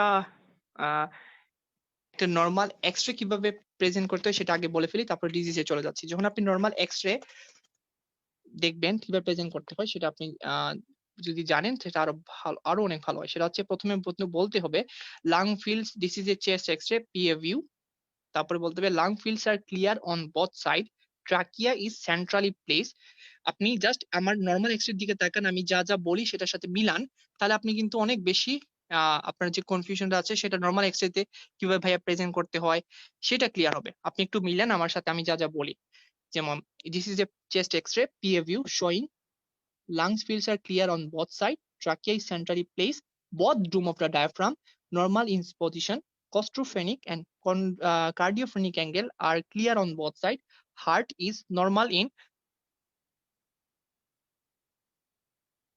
transverse diameter bony configuration is normal আমি আবার বলি তারপরে হচ্ছে গিয়ে আমি বলি lungs fields are clear on both sides trachea is centrally placed both dome of the diaphragm both dome of the diaphragm are normally in position claustrophrenic and cardiophonic angle are clear on both sides heart is normal in transverse diameter bony configuration is normal এটা হচ্ছে একটা normal X-ray presentation করতে হয় এইভাবে এখন আপনাকে কিছু abnormal X-ray আমি আবার বলেছি কিছু অ্যাবনর্মাল এক্স-রে দেখাচ্ছি এই অ্যাবনর্মাল এক্স-রে গুলো আমি সবগুলো আজকে মানে ট্রাই করব যতগুলো এক্স-রে দেখানো যায় কিন্তু আপনাদের সবাইকে বলি যে আমি আজকে যেগুলো এক্স-রে দেখাচ্ছি একদিনই কখনো একটা এক্স-রে শেখানো সম্ভব নয় তারপর আমরা চেষ্টা করেছি আপনাকে বেসিক কিছু ধারণা দেওয়ার জন্য আমরা একদম শেষ পর্যায়ে চলে এসেছি আমরা কিছু অ্যাবনর্মাল এক্স-রে দেখবো তারপর আজকের ক্লাসটা এখানে শেষ করবো ইনশাআল্লাহ আপনি একটু দেখেন এটা দেখে কেউ বুঝেন কিনা এটা কিসের এক্স-রে যদি বুঝেন আমাকে একটু কমেন্ট করবেন যে ভাই এটা হচ্ছে গিয়ে এটার এক্স-রে আমাকে কেউ একটু বলবেন যে এটা কিসের এক্স-রে কেউ বুঝেছেন কিনা আচ্ছা একজন প্রশ্ন করেছে ভাই হানিকম অ্যাপিয়ারেন্স নিয়ে আরেকটু কিছু বলবেন আচ্ছা হানিকম অ্যাপিয়ারেন্স নিয়ে আসলে আমি আপনাদেরকে এখানে ডিজিজ পড়াবো না আমি আবারও বলেছি আমি যেহেতু একটা এক্স-রে পড়াতে আসিনি আসলে ডিসকাশন করতে এসেছি এক্স-রে গুলা কিভাবে হয় কিভাবে দেখতে হয় কিভাবে এক্স-রে গুলা প্রথম থেকে লাস্ট পর্যন্ত কিভাবে সিকোয়েন্সিয়ালি আগাতে হয় তখন এক্স-রের মধ্যে ভুল হয় না আমরা আসলে কি অনেক স্যাররা বা অনেক স্যাররা না, আসলে আমরা নিজেরাই অনেকে কি করি যে আমরা এক্স যখন দেখি আমরা আসলে সিকোয়েন্সিয়ালি আগাই না, তার জন্য কি হয় অনেকগুলা পয়েন্ট মিসিং হয়ে যায়। দেখা যাচ্ছে পেশেন্টের রিব ফ্র্যাকচার আছে, সেটা আমাদের চোখে পড়েনি, কিন্তু আমি যদি ওই আমার যে সিকোয়েন্স যেটা ছিল ABCDEF এরকম যদি আগাই, তখন কিন্তু আমার যে যে পয়েন্ট আছে সবকিছু পয়েন্ট টাচ হয়ে যায়, কোনো কিছু মিস হওয়ার কথা না, কোনো প্যাথোলজি থাকলে সেটা মিস হবে না ইনশাআল্লাহ। তো ওই রকম আসলে আগালে আপনাদের অনেকেই প্রশ্ন থাকে যে কিভাবে আগানো যায়, কিভাবে একটা এক্সরে প্রেজেন্টেশন করব বা কিভাবে দেখবো, আমি আসলে বুঝি না যে প্রথমে হার্ট দেখবো না লাংস দেখবো। সেজন্য আমি আপনাদের জন্য একটা সহজ একটা জিনিস তৈরি করেছিলাম, আপনারা অলরেডি সবাই জেনে গেছেন। তো আমি এইটা আপনাদেরকে বলতে চাই, আপনাদের সামনে একটা এক্সরে আমি রেখেছি, এই এক্সরেটা আসলে কিসের এক্সরে কেউ যদি বলতে পারেন একটু কমেন্ট করতে পারেন, তাহলে আমি বুঝতে পারবো যে আজকে মোটামুটি সবাই বুঝতেছেন। এটা সম্পর্কে যদিও আমি বলি নাই, আমি একটা লাস্ট একটা ছিল লেসন ছিল ফ্লুইড, তো আমি এটা বলি না, এই জন্য এই এক্সরেটা দেখিয়েছি আপনাকে। এটা বলবো, সাথে একটা ডিজিজও পড়া হয়ে যাবে। তো যদি কেউ জানেন সেটা আমাদেরকে একটু সেটা আমাকে এখানে একটু কমেন্ট করেন, আমি বলে দিচ্ছি। আচ্ছা যাই হোক, সেটা হচ্ছে একটা প্লুরাল ডিফিউশনের এক্সরে। সেটা কোন সাইডের প্লুরাল ডিফিউশন? সেটা হচ্ছে রাইট সাইডের প্লুরাল ডিফিউশন। আমি আবার বলেছি, এটা কিন্তু রাইট সাইড আমাদের, এটা আমাদের কিন্তু লেফট সাইড। এরকম চিনতে হবে সাইড ডিটারমিনেশন কিভাবে আমি বললাম এটা প্লুরাল ডিফিউশন এক্সরে, একটু দেখেন। এখানে কিন্তু কি আছে, dense homogenous opacity in the right lower zone with upper curvilinear border. Curvilinear border কি অর্ধচন্দ্রাকৃতি পাকা চাঁদের মতো, দেখেন তো বুঝা যাচ্ছে কিনা। আর ডেন্স হোমোজাস, দেখেন তো এখানের মধ্যে ডেন্স হোমোজেনাস অপাসিটি, সাদা একটা অপাসিটি, যেটা কি করেছে সেটা হচ্ছে গিয়ে right lower zone of the lungs এর মধ্যে, রাইট লোয়ার জোন এবং মিড জোন, শুধু লোয়ার জোন বললে হবে না, আপনি দেখেই বুঝাচ্ছে এখানে মিড জোন ইনভলভমেন্ট করেছে। তাহলে আমরা বলবো dense homogenous opacity in the right lower and mid zone with upper curvilinear border. শেষ একটা পয়েন্ট। 2 নাম্বার পয়েন্ট কি বলবো? 2 নাম্বার পয়েন্ট দেখেন আপনারা, যে রাইট কোস্ট্রোফেনিক এন্ড কার্ডিওফেনিক অ্যাঙ্গেল ইজ অবলিটারেটেড। দেখেন এখানের মধ্যে কোনো ধরনের অ্যাঙ্গেল দেখা যাচ্ছে না, দেখেন অ্যাঙ্গেল গুলা নাই, কিন্তু এখানে দেখো এই অ্যাঙ্গেল গুলা দেখা যাচ্ছে, এই যে অ্যাঙ্গেল, এই যে অ্যাঙ্গেল লেফট সাইডে দেখা যাচ্ছে, কিন্তু এখানে কোনো অ্যাঙ্গেল দেখা যাচ্ছে না, অর্থাৎ অবলিটারেশন হয়ে গেছে। তাহলে প্রথম পয়েন্ট হচ্ছে dense homogenous opacity in the left lower zone with curvilinear border. তারপর হচ্ছে obliteration of the obliteration of the right costophrenic angle and right cardiophrenic angle. তারপর হচ্ছে trachea and heart are shifted to the opposite side. আপনি এখানে একটু দেখেন ট্রাকিয়াটা, এই যে এটা হচ্ছে কিন্তু ট্রাকিয়া, আমি যে ট্রাকিয়াটা একটু আঁকি, এটা কিন্তু আমার হচ্ছে ট্রাকিয়া, এটা কিন্তু একটু সরে গেছে, আপনি দেখেন এখানে একটু দেখলেই বুঝতে পারবেন একটু সরে গেছে। হার্টটাও দেখেন একটু সরে গেছে মনে হচ্ছে। তাহলে এটা কি? This is A case of, so my radiological, এইরকম বলতে হবে, so my radiological diagnosis is this is A case of plural diffusion. আচ্ছা আমি একটু আবার এটাকে ইন্টারপ্রেট করি। This is a chest X-ray, PA view showing dense homogeneous opacity in the right, middle, and lower zone with upper curvilinear border. There is a obliteration of right costophenic angle and cardiophrenic angle. Trachea and heart are shifted to the left side. So, my radiological diagnosis is this is a case of right-sided pleural effusion. সবাই কি বুঝেছেন কিনা? এটা হচ্ছে গিয়ে আমার plural ইফিউশনের x-ray. তো আমি যে প্লুরাল ইফিউশন এক্সরে, এটা কিন্তু একটা, আপনি যদি এটা শিখে ফেলেন এটা কিন্তু অনেক বড় একটা জিনিস যে আমার প্লুরাল ইফিউশন শিখা হয়ে গেছে। আর তারপর হচ্ছে গিয়ে আমি আরেকটা ডিজিজে যাচ্ছি, সেটা হচ্ছে গিয়ে নিউমোথোরাক্সের এক্সরে। এখন দেখেন নিউমোথোরাক্সের এক্সরে কিভাবে চিনবেন নিউমোথোরাক্স, সেটা কিন্তু অনেক ইজি ভাবে, সেটা কিন্তু অনেক ইজি। আপনি দেখেন সেটা কিভাবে চেনা যায় নিউমোথোরাক্সের এক্সরে। নিউমোথোরাক্সের এক্সরে আমরা সবসময় আসলে, এটা কিন্তু একটা মেডিকেল ইমার্জেন্সি, এটা আমাদের কিন্তু অবশ্যই জানতে হয়। আর নিউমোথোরাক্সের এক্সরে আমরা যখন ডায়াগনোসিস করি সেটা কিন্তু ইজি ভাবে দেখা যায়, সবকিছু ভিজিবল। আপনি দেখেন, আপনি দেখলে বুঝতে পারবেন। দেখেন এখানের মধ্যে কি হয়েছে, আমি বলেছিলাম যে নিউমোথোরাক্স মানে নিউমো মানে হচ্ছে বাতাস, তাহলে মানে হচ্ছে এখানে বাতাস আছে। এখন কিভাবে চিনবেন এটা কি কোন সাইডের নিউমোথোরাক্স? আপনি দেখেন এখানে রাইট সাইডের মধ্যে হাইপার ট্রান্সলুসেন্স মানে হচ্ছে কালো বেশি, মানে বাতাস বেশি। এখানে কিন্তু দেখেন কোনো ধরনের ব্রঙ্কোভাস্কুলার মার্কিং নাই। ব্রঙ্কোভাস্কুলার মার্কিং মানে কি, কোনো ধরনের ওই যে আপনি পালমোনারি আর্টারি, পালমোনারি ভেইন, এগুলা কিন্তু এই যে আমি একটা শ্যাডো এঁকেছি এর মাঝখানে কোনো ধরনের এই রকমের কোনো ধরনের লাইন দেখা যাচ্ছে না, অর্থাৎ absence of bronchobascular marking, hypertranslucency on the right side. and এখানের মধ্যে আরেকটা জিনিস পাওয়া গেছে, আপনারা দেখতে পারতেছেন কিনা, যে দেখেন একটা শ্যাডো, কোলাপস লাং মার্জিন, এটাকে বলা হয় কোলাপস লাং মার্জিন। এই যে একটা একটা মার্জিন এটা দেখা যাচ্ছে, এই যে এইরকম একটা মার্জিন তৈরি হয়েছে, এটা কিন্তু collapse lung margin.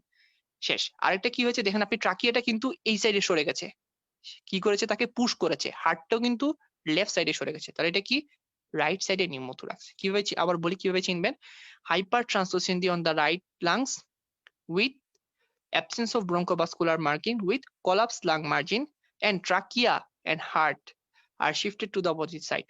So my radiological diagnosis is this is a case of right sided pneumothorax. আপনি যদি এর সাইডের এক্সরেটাতে দেখেন সেম এরকম পাবেন, দেখেন হাইপার এই লাংস থেকে এই লাংসের লুসেন্সি মানে কালোটা বেশি হাইপার ট্রান্সলুসেন্ট মনে হচ্ছে। তারপরে দেখেন এখানের মধ্যে যে এই যে কোলাপস একটা মার্জিন দেখা যাচ্ছে, সেই মার্জিনটাকে বলা হয় কোলাপস লাং মার্জিন, সেটা খুব সুন্দর দেখা যাচ্ছে। তারপরে আপনি কিন্তু সবসময় যে সবগুলা ফাইন্ডিং মিলে যাবে এরকম কিন্তু না। দেখেন এখানের মধ্যে ট্রাকিয়াটা কিন্তু মনে হচ্ছে একদম সেন্ট্রালি, একটু ডেভিয়েশন আছে, হার্টটাও কিন্তু মনে হচ্ছে একদম সেন্ট্রালি মানে নর্মাল পজিশনে আছে, একটু ডেভিয়েটেড। তো আমার কিন্তু দুইটা পয়েন্টই মিলেছে, সেটা হচ্ছে কি কোলাপস লাং মার্জিন আছে, হাইপার ট্রান্সলুসেন্সি আছে, তারপর হচ্ছে এখানে অ্যাবসেন্স অফ ব্রঙ্কোভাস্কুলার মার্কিং, অর্থাৎ কোনো ধরনের মার্কিং নাই। এই যে এখানের মধ্যে যেরকম মার্কিং আছে ব্রঙ্কোভাস্কুলার মার্কিং এখানে কিন্তু নাই। সো এটা হচ্ছে গিয়ে this is A case of pneumothorax, right সাইডে নিউমোথোরাক্স। আচ্ছা, এখানে আরেকটা জিনিস আমরা দেখব, এটা সবাই একটু দেখেন, এখানে কোন জিনিসটা আমি বুঝাতে চেয়েছি। এখানে এই এক্সরেতে দুইটা জিনিস আসলে মানে বোঝা যাচ্ছে, সেটা হচ্ছে গিয়ে পেশেন্টের এখানে ব্রেস্ট শ্যাডোটা দেখা যাচ্ছে। আচ্ছা, এখানে আরেকটা ইজিতে যাই, যদি এখানে আর নাই, আর এক্সরে নাই।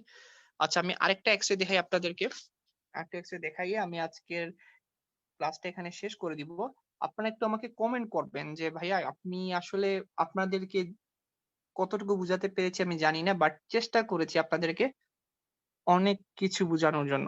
এখন আপনারা যদি বুঝে থাকেন আমাকে একটু বলেন বুঝেছি, আর না বুঝে থাকলে আপনাকে বলেন যে আমি আপনাকে একটু ক্লিয়ার করি যে আসলে কি কি জিনিস আসলে জানা উচিত। আপনারা অনেকেই বলতে পারেন যে ভাইয়া আসলে এই জিনিসগুলো একটু বলেন বা এই জিনিসগুলো বলা উচিত, বা এই জিনিসটা একটু ক্লিয়ার করেন, আবার আমি আবার ক্লিয়ার করব। আচ্ছা, আমি কয়েকটা এক্সরে দেখাই আপনাদেরকে, এই এক্সরে গুলো আসলে ওইখানেও ছিল, এখানেও দেখাচ্ছি। যে দেখেন, এখানে একটু দেখেন সবাই, আমি একটু আগে দেখেছিলাম, বলেছিলাম আপনাদেরকে বাইলেটারাল লিম্ফ নোড যেটা আছে, সেটা হচ্ছে লিম্ফ নোড যখন ইনলার্জমেন্ট হয়, যে আমি একটু আগে দেখেছিলাম যে হাইলামটা জানা দেখাচ্ছি না খুব জরুরি কেন, দেখেন এটা কিন্তু নর্মাল না, নর্মাল হাইলাম কিন্তু এরকম না। এখান থেকে হাইলামটা দুই সাইডে কিন্তু এক শেল এক শেলের মতো এক শেলের মতো কিন্তু বড় হয়ে গেছে দুই সাইডে, এবং মাঝখানে সুতার মতো সাদা বেশি দেখা যাচ্ছে, যেটাকে আমরা বলি ক্যালসিফিকেশন। বুঝা গেছে? তো এই জিনিসটা একটু সবাই চিন্তা করতে হবে। তো এটা হচ্ছে আমার গিয়ে lymph node, bilateral hilar lymphadenopathy with calcification. যখন সাদা সুতার মতো দেখা যায় সেটাকে বলা হয় ক্যালসিফিকেশন। এই জিনিসটা আসলে সবাইকে একটু চিনতে হবে, অর্থাৎ এখানে দুইটা সাইডে লিম্ফ নোড ইনলার্জমেন্ট হয়ে গেছে। আচ্ছা, আমি আরেকটা এক্সরে দেখাই আপনাদেরকে,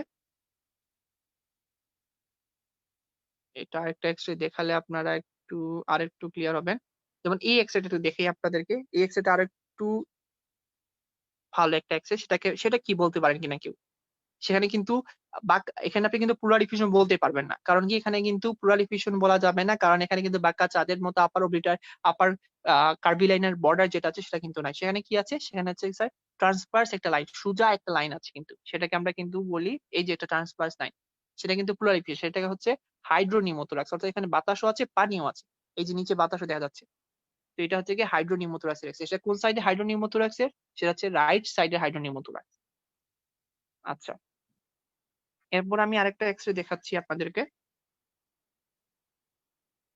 আমরা সবসময় কি করি, যখন আমরা এক্সরে দেখি, আমরা যদি এই সিকোয়েন্সিয়ালি আগাই, আসলে যদি এই সিকোয়েন্সিয়ালি আমরা আগাই, তখন কিন্তু আমাদের কোনো ধরনের সমস্যা হওয়ার কথা না।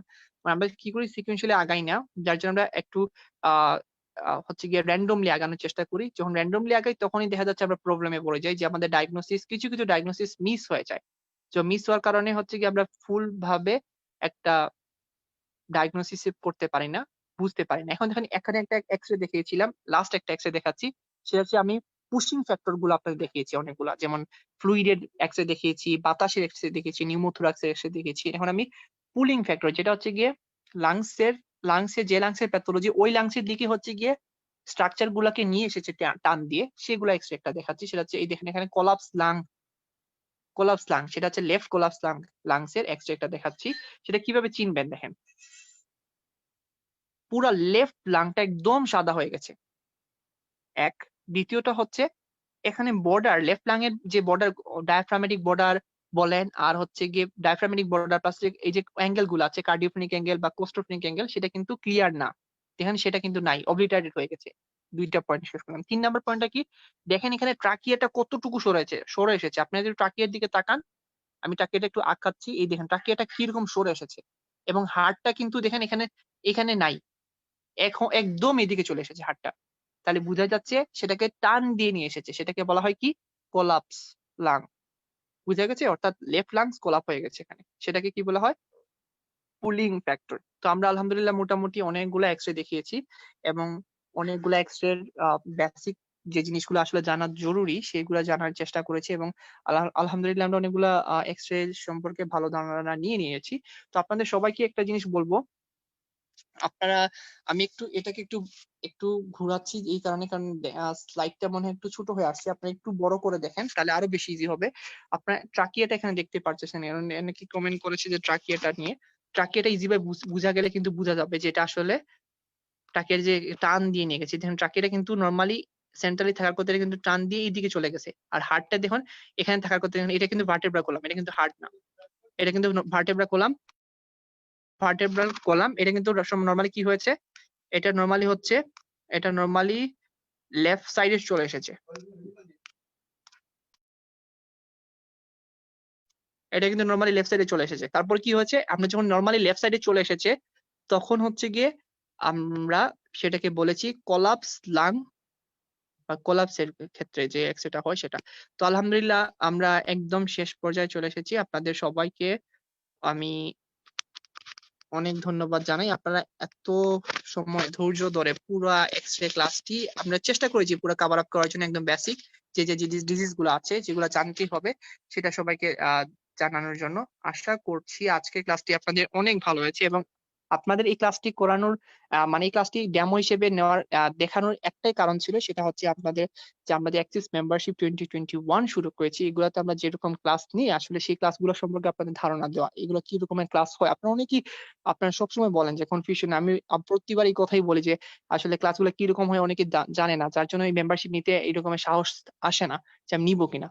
তো আমি এই জন্য বলে আপনারা নিলে আশা করি আপনাদের কোনো ধরনের যে কনফিউশন যেটা আছে এবং আপনারা নিরাশ হবে না ইনশাল্লাহ। আমরা সবসময় চেষ্টা করেছি আপনাদের একদম বেস্ট ট্রাই করার জন্য, আপনাদের প্রফ প্রিপারেশন যে আমাদের এখানে যারা মেন্টররা আছেন তারা কিন্তু যথেষ্ট পরিমাণে আলহামদুলিল্লাহ অনেক বেশি অ্যাক্টিভ, প্লাস হচ্ছে আপনাদেরকে ক্লাস নেওয়ার মতো তাদের যথেষ্ট যোগ্যতা আছে ইনশাআল্লাহ। তো আপনারা হতাশ হবেন না, আপনারা যারা নেননি এখনো অ্যাক্সিস মেম্বারশিপ, আশা করব আপনারা খুব জলদি তাড়াতাড়ির মধ্যে আগে যারা নিয়েছেন এবং রিসেন্টলি যারা নেননি তারা নিয়ে নিবেন, এবং যারা নতুন একদম নতুন তারাও নিয়ে নেবেন, এবং আশা করব আপনারা আমাদের সাথে থাকবেন সবসময়।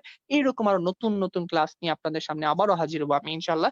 তো সবাইকে অনেক ধন্যবাদ, অনেক ধন্যবাদ আপনাদের যে আপনারা এত সময় ধরে আমার এই ক্লাসগুলো দেখার জন্য। আমি আসলে ট্রাই করেছি আপনাদেরকে বেসিক ক্লাস ক্লিয়ার করার জন্য, এবং আশা করব আপনি যদি আমার এই লেসন গুলা মনে রাখেন এবং আমার যে সিকোয়েন্স যেটা আছে সেটা যদি মনে রাখেন, আপনি কখনোই ভুল মানে ডায়াগনোসিস করবেন না। আপনি রাইট ডায়াগনোসিস করেন না সমস্যা, বাট ভুল করবেন না কোনো ইনশাআল্লাহ। আরেকটা জিনিস মাথায় রাখবেন, আমি সবসময় একটা জিনিস প্রথমেই বলেছিলাম, যখন আপনি এক্সরে কেউ করে আপনি কিন্তু ওই ডিরেকশনটা তাকে দিয়ে দিবেন, আপনি তাকে করা ডায়াগনোসিস করে না করে কেউ যদি আপনার পরিবার থেকে এক্সরে করতে যায় সেটা অবশ্যই মাথায় রাখবেন যে আপনি তাকে বলবেন যে সোজা হয়ে দাঁড়ানোর জন্য আর হচ্ছে যে শ্বাসটা ভিতরে রাখার জন্য, তাহলে কি হবে সেটা ভিজুয়ালাইজ ভালো হবে এবং পেশেন্টের যে কোনো ধরনের ডিজিজ আছে কিনা সেটা খুব সুন্দরভাবে ডায়াগনোসিস করা যাবে। আর যদি আপনি পেশেন্ট শ্বাস ফেলে দিয়ে অনেক পেশেন্ট আসে যে এক্সরে ফিল্ম নিয়ে, এক্সপিরেটরি ফিল্ম, সেটা কিন্তু আমরা বলেছি যে মিস ডায়াগনোসিস হয়ে যায়, বড় মনে হয়, তখন কিন্তু এটা মনে হয় আবার আনইউজুয়াল অপাসিটিস, অনেকগুলো অপাসিটি দেখা যায় যেটা আসলে কিন্তু নাই, শুধুমাত্র সে এক্সপিরেটরি ফিল্ম শ্বাস ছেড়ে দিয়েছে যে এইরকম সেটা চলে এসেছে। তো এই জিনিসগুলো আসলে যে এক্সরে করাবে আপনাদের পরিবার অনেকেই করানো হয়, এইগুলা মাথায় রাখবেন সবসময়। এগুলা আর হচ্ছে কি আপনার বেসিক যে স্ট্রাকচার গুলো দেখতে হয়, কিভাবে দেখতে হয় একটার পর একটা, এইটা যদি মাথায় থাকে সবসময় সেট আপ করে ফেলেন আর বেশি বেশি প্র্যাকটিস করবেন, ইনশাআল্লাহ আপনার কাছে এক্সরে ধীরে ধীরে আস্তে আস্তে সহজ হয়ে যাবে। তো আজকের ক্লাসটি এতটুকু, সবাইকে অনেক ধন্যবাদ আজকে পুরো ক্লাসটি থাকার জন্য। সবাই ভালো থাকবেন এবং এই করোনার মধ্যে নিজেদেরকে সেফ রেখে চলবেন। আশা করব আপনারা সুস্থ থাকবেন। আপনাদের সুস্বাস্থ্য কামনা করে আজকের এই ডেমো ক্লাসটা এখানে শেষ করছি। আসসালামু আলাইকুম। আল্লাহ হাফেজ।